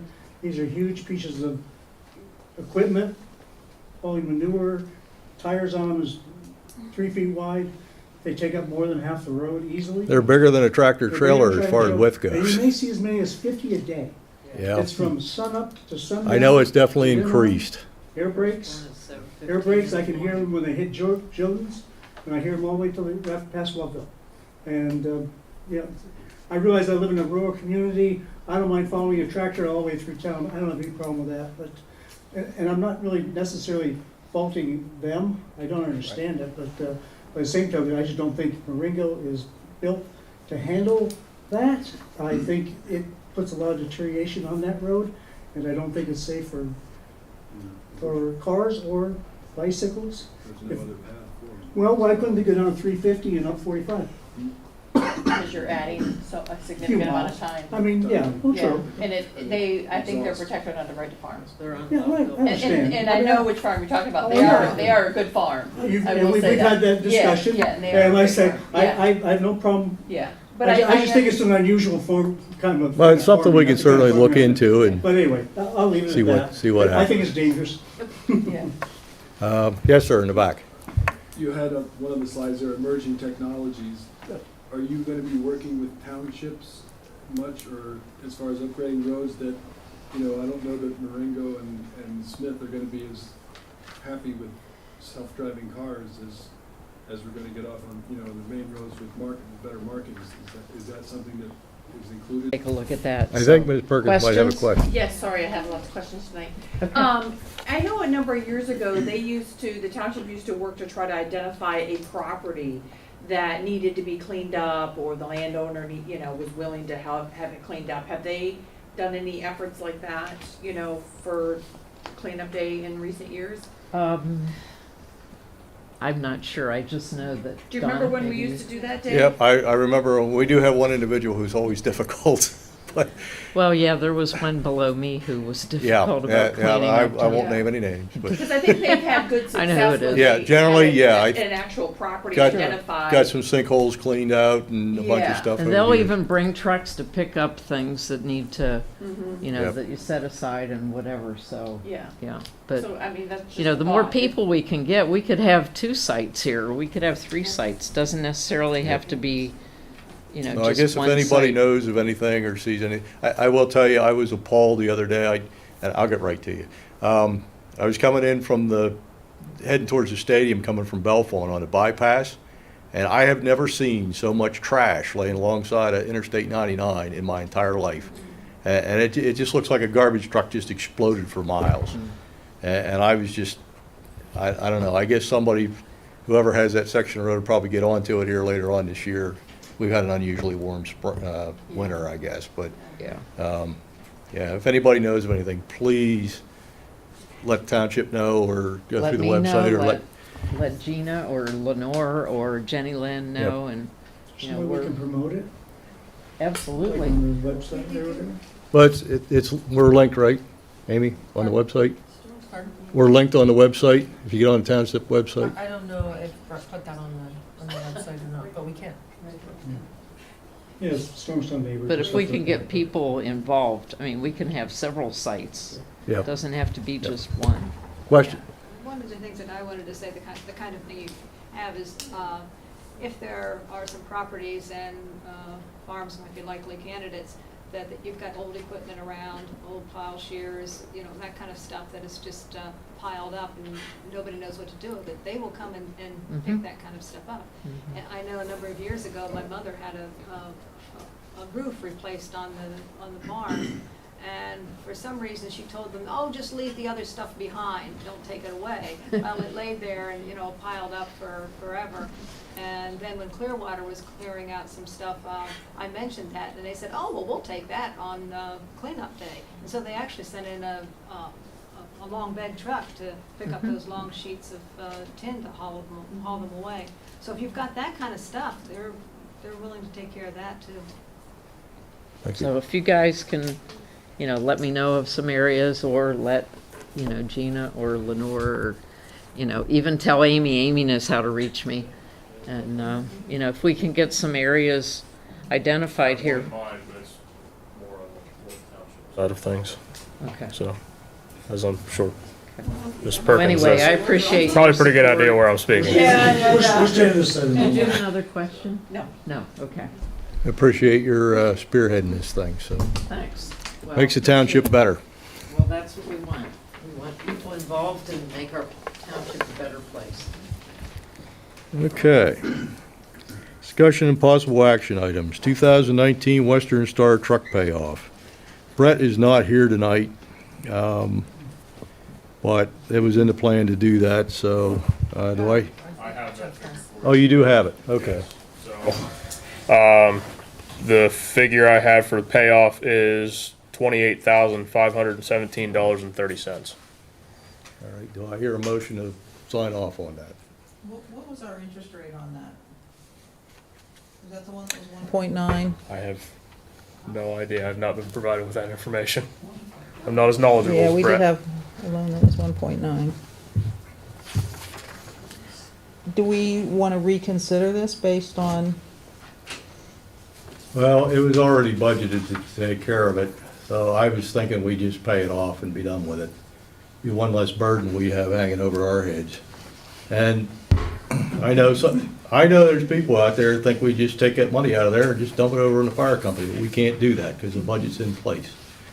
So, but it would be good if the township had no debt, because it's been dragging debt over its head for years and years and years, and it would be nice to get out of debt. No municipality, no governmental agency should be in debt. Right, but, and if that's the true interest rate, that's a heck of a deal. Yeah. It's, That's free money, man. well, it is and it isn't. I mean, you're still paying the bank, and you're still paying the interest, and you're still making a payment, and this township's not had the best financial record. I mean, we have not been had good marks for financial operation in the past. And I know the pension fund was in trouble for a while. I'm not sure where we're at on some of that stuff. If Brett was here, he could give you the rundown, but I'm not gonna talk out of turn because I don't have the stuff in front of me. But it would be good if the township had no debt. So, that's my opinion. Does anybody want to make a motion to do that? Pay the truck off?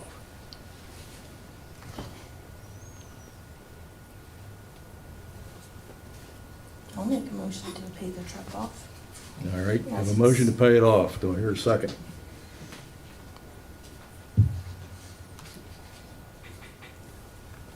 All right, I'll make a motion, I'll second the motion to pay it off. Any discussion by the board? did we already pay the park has already physically been paid? I believe so, Yeah, Because the park was, in this truck were our only pieces of those are only debt. two debts, that's correct. So we, okay. And then the township would be out of debt. And I think it'd make a cleaner year next I year. think we did calculate what the savings would be, but I'm guessing since Brett isn't here, we don't. Brett's have not that here, either. so I don't have that remember number, but- that there was a savings to it, but, okay. Any other questions? Call for the question. All those in favor signify by saying aye. Aye. Aye. Aye. Okay, the Western Star will be taken care of. All right. Next thing up is the possible OWL, this is OWL 3 purchase. Yes. I was gonna say, Patty, since you're sort of spearheading that, do you want to talk about that? Sure. When we budgeted, one of the issues that we've had is in meetings where we don't have CNET, like at the Planning Commission and the Open Space Board, we always have remote participants for both of those meetings, and it fluctuates, and it helps us keep quorum because people attend remotely sometimes when they're away or when they can't physically get to the meeting. So it helps keep quorum, but when we do that, the only speaker we have is on Amy's laptop. So a lot of times they can't hear us well, people in the room have to repeat, people on remote can't hear. When they speak, we can hear well because we have a sound, it comes through the TV, and the people also on Zoom can't see the people in the room. So they're just sitting there, they can't see, they can't hear that well, and it becomes an issue. And I know for the Planning Commission, I think Nicole, our code person, is usually on Zoom, and plus a couple of the participants. So what we talked about was having a conference system so that they could see and hear, and it would make that experience much better for the citizens, the people on the board, and for any attendees, including us too, the elected officials. So we budgeted $4,000 because we didn't know exactly what size system we would need, and also if we would need a computer to attach to that. So what we have, we looked at two different systems, a Logitech system and this OWL 3 system, which there's an example right here. So from talking to the borough people and also some input from some of the CNET reps, they recommended the OWL over the Logitech because there were less moving parts, and this has a 360-degree, and it also adjusts the cameras automatically based on who's speaking. And you don't have that with the other system. You have to manually change it, and it has a 18-foot audio range, which should be fine for here for picking up voices. So the good news is that both of those systems are like within $100 of each other. So the OWL would be the better choice at $1,049. And since we budgeted $4,000, we can use an existing laptop to hook to it. We have an extra laptop that's back there that we can use, and Brett actually recommended that we put it into service and get all the software updated and actually be using it, so it could just be hooked up and ready to go when we have meetings.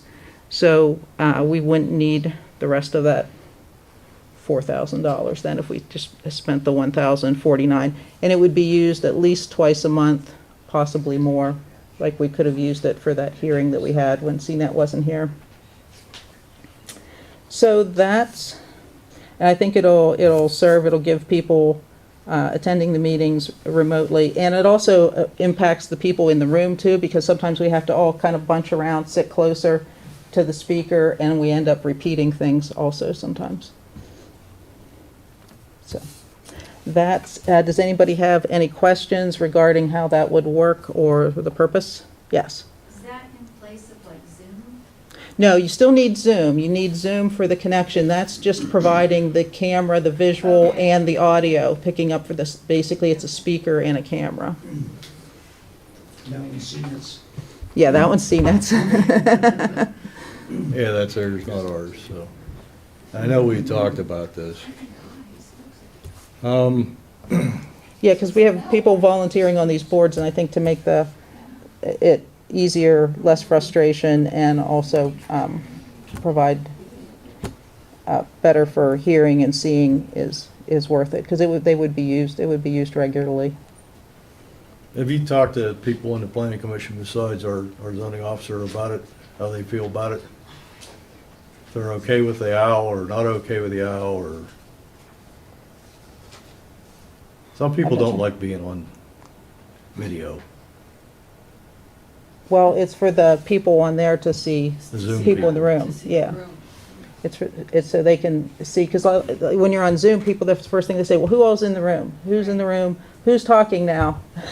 And then there's also the lapse of time. And I know one time we were traveling and Mark was on the planning commission and he was sitting like this, you know, trying to hear what was coming from the room. So it picks up, voice, you don't need the speakers here, I guess, to make that work. Correct.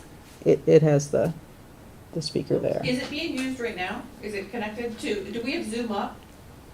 Is it being used through Zoom now? Like, Okay. it is? Yep. Okay. I just wondered if there was somebody on Zoom that could comment if they're noticing a difference or anything. Well, I mean, this is what we always have for here, like when. Oh, I had a different unit. No. Excuse me, this is Virginia. There you go. And Wow.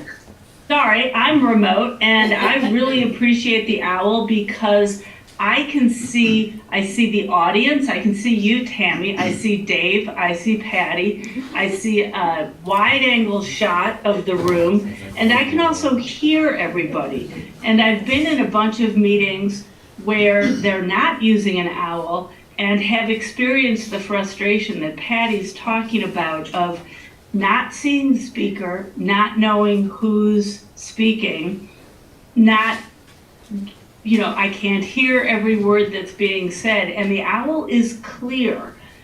And I appreciate the fact that we're also going to make the planning commission meetings then transparent or available to people who can't make it. And yeah, I think this is a great idea. So thank you, sorry. Yeah, and I've experienced myself, Dave, on open space, because I'm often up at the camper and it's hard to hear. It's difficult. Yeah, and it helps keep people and being able to attend and keep that quorum. Yes? Yeah, it's not gonna record though like CNET. No. It's just purely for you to attend that meeting and be able to hear it.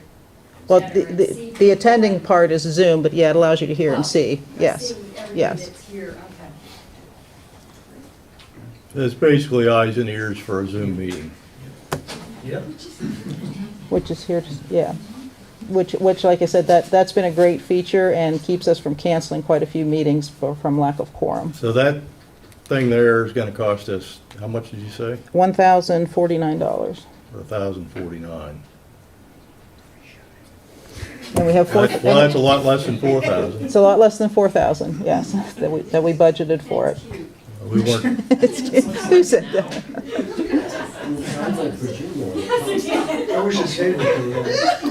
Yeah, we see.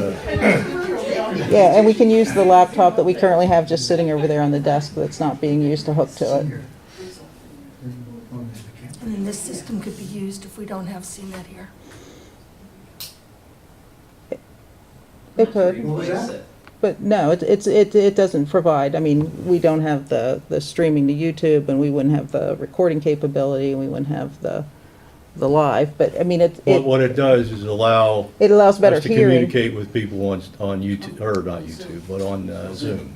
Right, it provides a much better meeting experience if they're not here. And for the meetings that we don't have them for. So,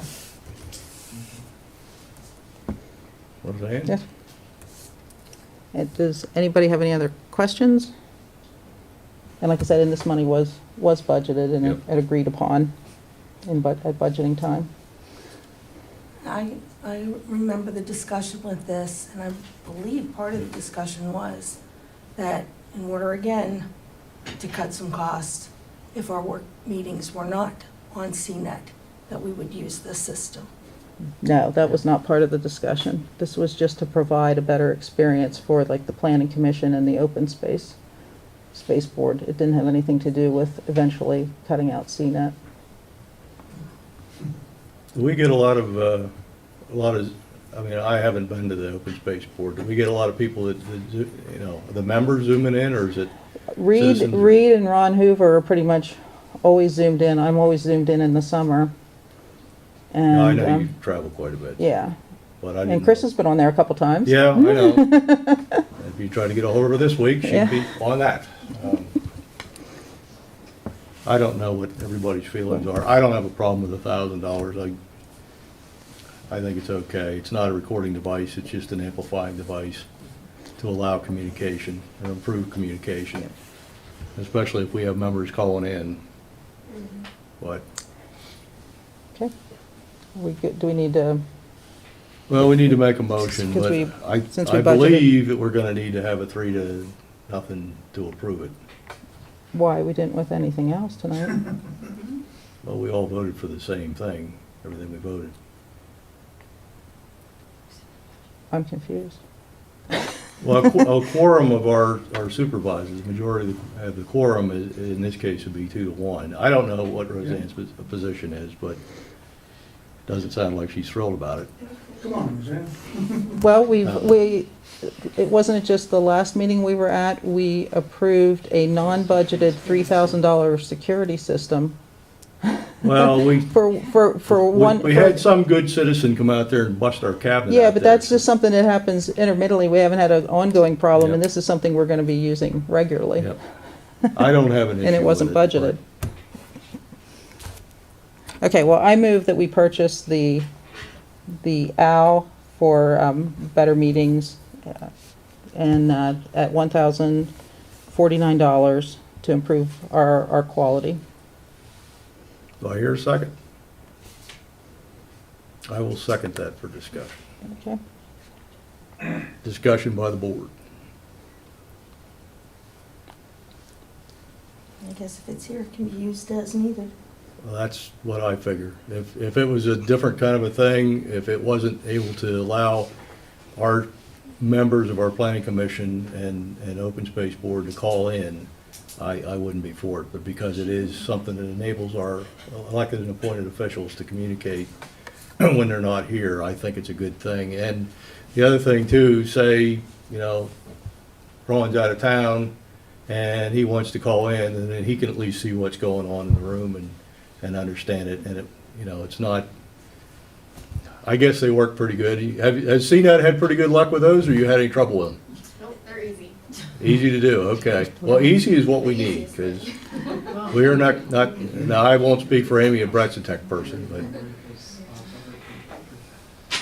All right, let's call for the question. All those in favor signify by saying aye.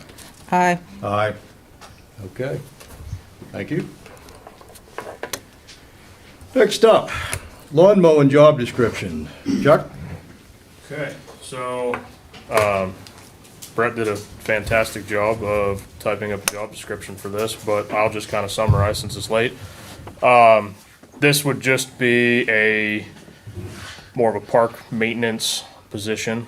So mowing, trimming, just some maybe light repairs around just to kind of help us out if the case is that we are busy out on roads. What we're really seeking is that person that is flexible.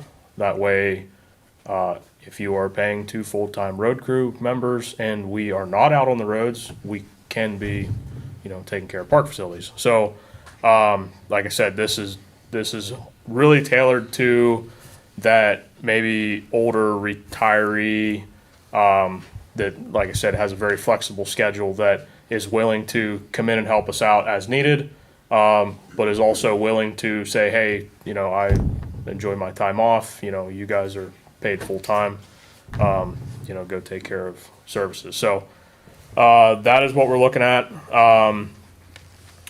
Brett ran some numbers. We do have $5,760 budgeted already in seasonal help. So we were kind of looking at doing, maybe a $12 per hour wage, just kind of factoring in about 480 hours. That really comes out to approximately 16 hours a week, going from, spring to fall.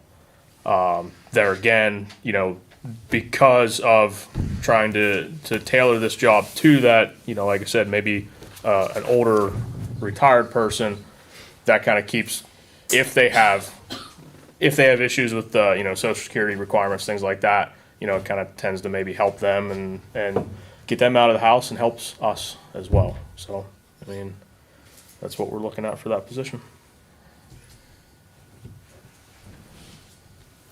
So I guess at this point in time, I should say that we're looking for permission to advertise it, as well as, permission to set up interviews when those come through. looking Now, at. this person wouldn't be a road crew person, though. Correct. That's why we were very strict on going through this to make sure that that person could not be overutilized and pushed on a road crew. Word out. Yeah, that way job duties are very clear. Not that we wouldn't appreciate their help, but we don't want to push a person beyond what their scope is. I hear a motion to allow the advertisement and interview for those jobs, or that job. And I guess just to clarify the interview process, we were looking at, I would be one of the members to interview a person, as well as Mr. Cervello, and then Supervisor Beck would be on that kind of advisory board, just to try to take two different kind of backgrounds and help put them together to make sure we, choose the right candidate for this. I hear a motion to do that. Have a motion. Do we have a second? I'll second. Moving second. Any discussion by the board? Call for the question. All those in favor signify by saying aye. Aye.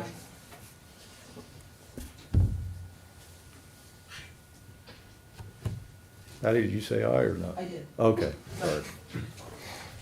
Can I ask a question? I thought the last meeting that they talked about hiring somebody at $16.50, and now I'm hearing it at $12? This is for just park mowing, just running a lawnmower. That's what that was for, the $16.50? Part-time road crew. Oh, okay, all right. It's, I believe that position, correct me if I'm wrong, was a CDL holder as well. This is $16.50. lot more heavy shoveling on the road crew, hopefully. Is that position filled? The mowing position? No, the CDO, the Oh, 1650? yeah, sorry. Okay. If I remember correctly, that CDL position, that was reinstating, like four, is that? Okay. Let's move on. Department reports. Amy, are you going to cover Brett's thing tonight, or if you don't have it, and I know he can't be here this evening, so. I mean, it's here. I can bring it up if you want. Well, I guess the important thing is the township's not falling apart, and just want to run down Sorry, the bottom I line. wasn't here today to talk to him about this before. I know. Well, let's just, if anybody doesn't care on the board, we can just skip over this stuff and hit the next meeting. No, he said bills are paid. Yeah, I know. Okay, so And Brett does an excellent job, so. He does, and I think he didn't want to give me more than I can handle. Yep. Doing his job, I can't handle. All right. Let me see here. Public Works report. I know you can handle that, so. I can handle that. So, obviously it's winter maintenance. This is still winter. We got a little taste of that yesterday. But trying to take advantage of some weather out here. We've spent a lot of time working in this park in particular, a lot of dead trees. So we've been trying to take out the hazardous trees there, trying to get out and do some pothole repair, berm repairs, a little bit of sign stuff as kind of signs are coming in, so. How are we holding up on the pothole situation? Has it gotten bad yet, or is it, I mean, the ground didn't even freeze this winter, so. Yeah, I mean, our roads are still taking a toll. I mean, we definitely haven't had the hard freeze, but the wet weather has not been helping them. Not been kind. No. So, but trying to get things, just put some cold patch in them for now, hold them together before we can get out there this summer to take care of some issues. If you could, when you're driving around, if you notice any spots that are just particularly alligatored, above and beyond the normal thing, if you can mark that, write it down, something, so we can come back and revisit that, because I know there are roads out here that probably need additional drain pipes put underneath because we're holding water up underneath the surface. Right. Or we got a spring situation that's been there forever. In 94, we had 93, 94, we had a real aggressive culvert and ditch program going on. And I don't know that that's been maintained. I'm not saying I want to dump a bunch on you, but I know before we pave anything, we need to make sure that we have drainage, Oh, yeah. obviously. So if you guys are out and about and you see something, write it down. And that way we can hit that before we do something and can't undo it, so. Yeah, there's a few that just flat out need replaced pipe-wise.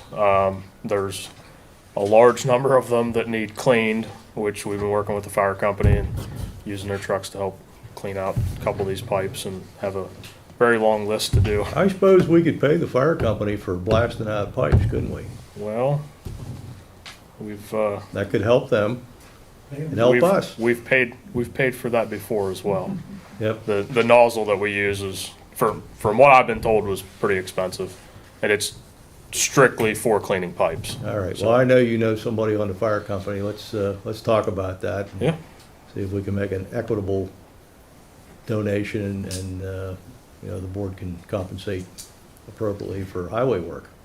Sounds good. So, if we got the talent out there, we might as well use local talent, so. That's right. Supervisor reports. I had something super quick under, Sure. department reports. Kim Rue had asked me about, reading something for her from Parks and Rec. Under there, Yeah, please. because she's at another meeting. It's super brief and Yeah, then she had a question. we're short on people tonight and Yeah. everybody isn't able to make it for some reason, but, Yeah. yeah, if you So do this that, is- that would be from- great. From Kim Rue. Dear Board of Supervisors of Halfmoon Township, I attended the Parks and Recreation Special Governance Committee meeting on February 22nd, 2023, as a non-voting member representing Halfmoon Township. I learned that the CRPR Director, Pamela Salagongas, has left since the last Governance Committee meeting in September 2022. After the reorganization session, we discussed options for the meeting, a hybrid approach of having a mediator facilitator moving forward and also continuing to work with the new special governance committee members during the search. The committee will be meeting on the last Wednesday morning of every month at 8:30 a.m., and that's just the brief report. And she also had a question. She's wondering who is in charge of Parks and Rec now then, if there was anybody in charge. Because she didn't see it on the agenda and she doesn't, is somebody, Meaning this township. yeah, from Half Moon Township, is there a representative for Parks and Rec? Even as a non-voting member? Which I guess is what it is, but, Amy, you got anybody sitting out there on that right now? We don't have a Parks and Rec board. We haven't for years. right. I didn't think it still existed. We used to have a great Parks and Rec program here, but No, I don't, I think she means as the representative, a non-voting member representing Half Moon Township for the Park and Rec. for Parks and Rec, yeah. Yeah, we don't have that. No, No. we don't have anybody right now. Okay, so is that something that somebody could, I'm assuming what Kim is saying is she thinks it's important that Half Moon Township has a representative there, even as a non-voting member. Well, we can. That's She's on which committee then? Parks and Rec, but as a non-voting member. Because Half Moon, I guess, is non-voting. Yep. Yeah, because, yeah, right, we don't pay into that. She's a representative. She's a non-voting representative. Yeah, but even if one of the supervisors were there, we'd still be a non-voting Right. representative. I guess she's thinking it's important that somebody is officially appointed to attend regularly, be able to read reports, have it on the agenda so we know what's going on. Is she willing to do that? You know, here's the thing with Kim. Her husband was recently appointed chancellor at Penn State Du Bois. So I'm not sure if she's going to be remaining in the area forever. So I would guess that's, I don't want to speak for Kim. I'm just reading what Right. she has emailed me and called me about, but I bet that's something to do with that. All right. Is Well, eventually do you they'll- want to check with her and see Yeah, what I her will check availability and looks like and then follow up. get Yeah. back to Amy and Yeah. we can see what's what. Thank you for reading her information. Okay, supervisor reports. And I know Ron went to a slew of meetings, but he's not here, so. Patty, please. Yes, I attended the facilities meeting. Main topic of discussion at facilities was the solar power purchase agreement, and at facilities, it was determined for the COG entity that we would recommend that 75% of COG, 75% of the COG electricity come from solar, and that's going through the channels now. That'll be up at the general forum. for Monday night, right? Monday night for vote. It was approved by the executive committee. So and then each entity of the 15 in this group are to look at what they think their usage could be and then who's interested. We're going to be discussing this on the 9th.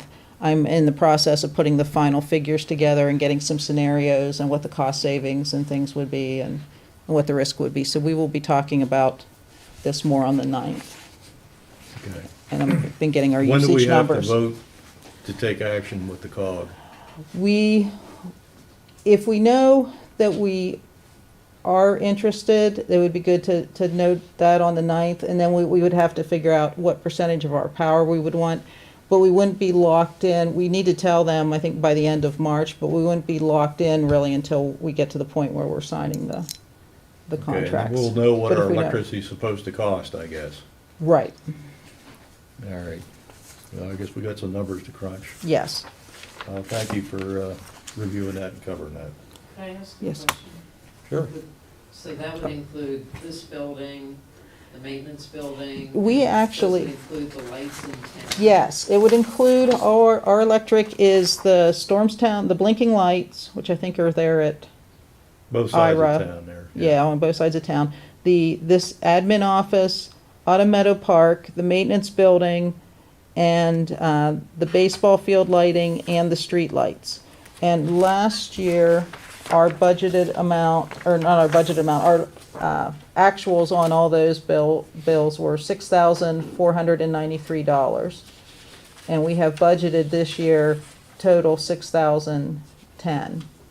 But I think Brett thinks we're gonna go over it because the kilowatt hours had recently gone up and we're paying now about 12 cents, which is higher than when we budgeted.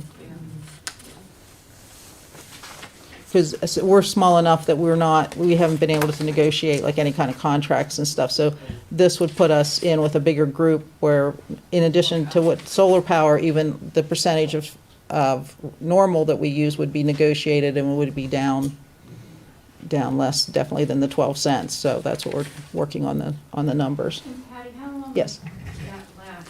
The solar agreement will be for 15 years, so your price will be locked in for 15 years, and there is an escalation factor in there, I think, of 1.5%.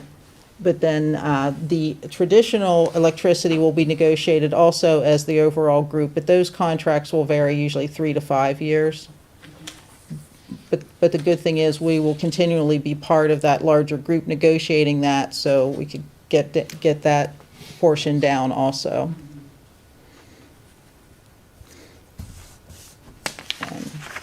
Anything else in the audience?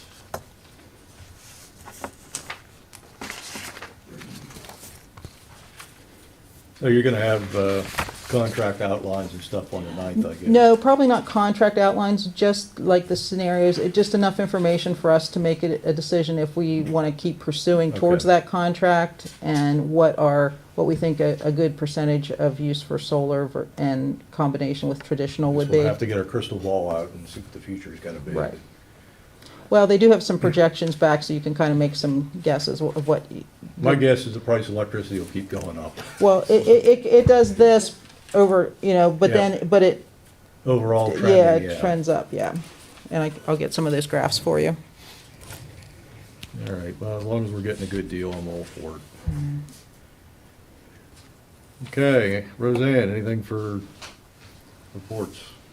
I attended the technical MPO meeting, and they discussed about safety maintenance with PennDOT. But part of what was discussed here, and the CADIS safety projects. I also attended the, that's been afterwards, the Lucy meeting, where most of the discussion was about the sewage pipes in Calder Way, was the bulk of that meeting. Our HR meeting was canceled, and the safety meeting was talking about potentially moving people around within the fire department. Some volunteers, highly qualified, moving around in some positions. You're still fussing with the size of the culvert in Calder Alley. That's a big vote coming up Ooh. at the forum next week. Well, Do you happen to know, or does anybody happen to hear if State College Borough is going to limit the number of high-rise buildings, or are they leaving the high-rises as they are? Well, see, that's part of the discussion too, because as it is, the sewage capacity is good, but if Put a there's couple going of to high-rises, be, then it's not. then it's not yeah. going to be good.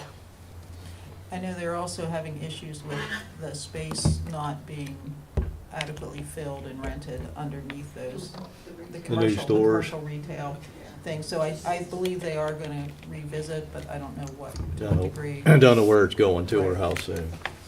Yeah, because I think they really need to know the answer to that before they decide whether to rip Calder Alley up. And it'll be expensive. Anything for the good and welfare? Hearing none. Ms. Squire, if you're still there. Good evening. Good evening. Good evening. The fact that this Board of Supervisors has a dedicated agenda item regarding diversity, equity, and inclusion means the board is open to considering the best ways to meet the needs of all of the citizens in Halfmoon Township. One aspect of DEI means recognizing the needs of some citizens who are differently abled. Tonight, the board has spent an extensive amount of time discussing issues that can fall under the DEI heading. Halfmoon Township is a graying community. By this, I mean 20% of our citizens are either retired or close to retirement age. As our population ages, our citizens are going to be experiencing more issues of mobility and health emergencies. And this figure does not include those with other needs who already live in our community. Supporting the Port Matilda EMS is part of DEI, ensuring all Halfmoon citizens have access to important services necessary and the ability to continue to live in the township as they age or as they encounter health issues. Our ongoing support of CNET is also a DEI issue. As I have mentioned, some Halfmoon citizens have mobility or health issues, which limits their ability to participate in meetings. Through CNET, citizens with these issues are still able to attend the meetings virtually and express their opinions, which they can't do through YouTube or recorded meetings. I would like to really thank this Board of Supervisors for their continued use of CNET and urge them to reinstate their dedicated support of the Port Matilda Fire Department and EMS services. Thank you very much. You're welcome. You have anything else? That's it. Okay. Do I hear a motion to adjourn? Do I hear a second? Second. All those in favor, say aye. Aye. Meeting adjourned at 9:19 PM.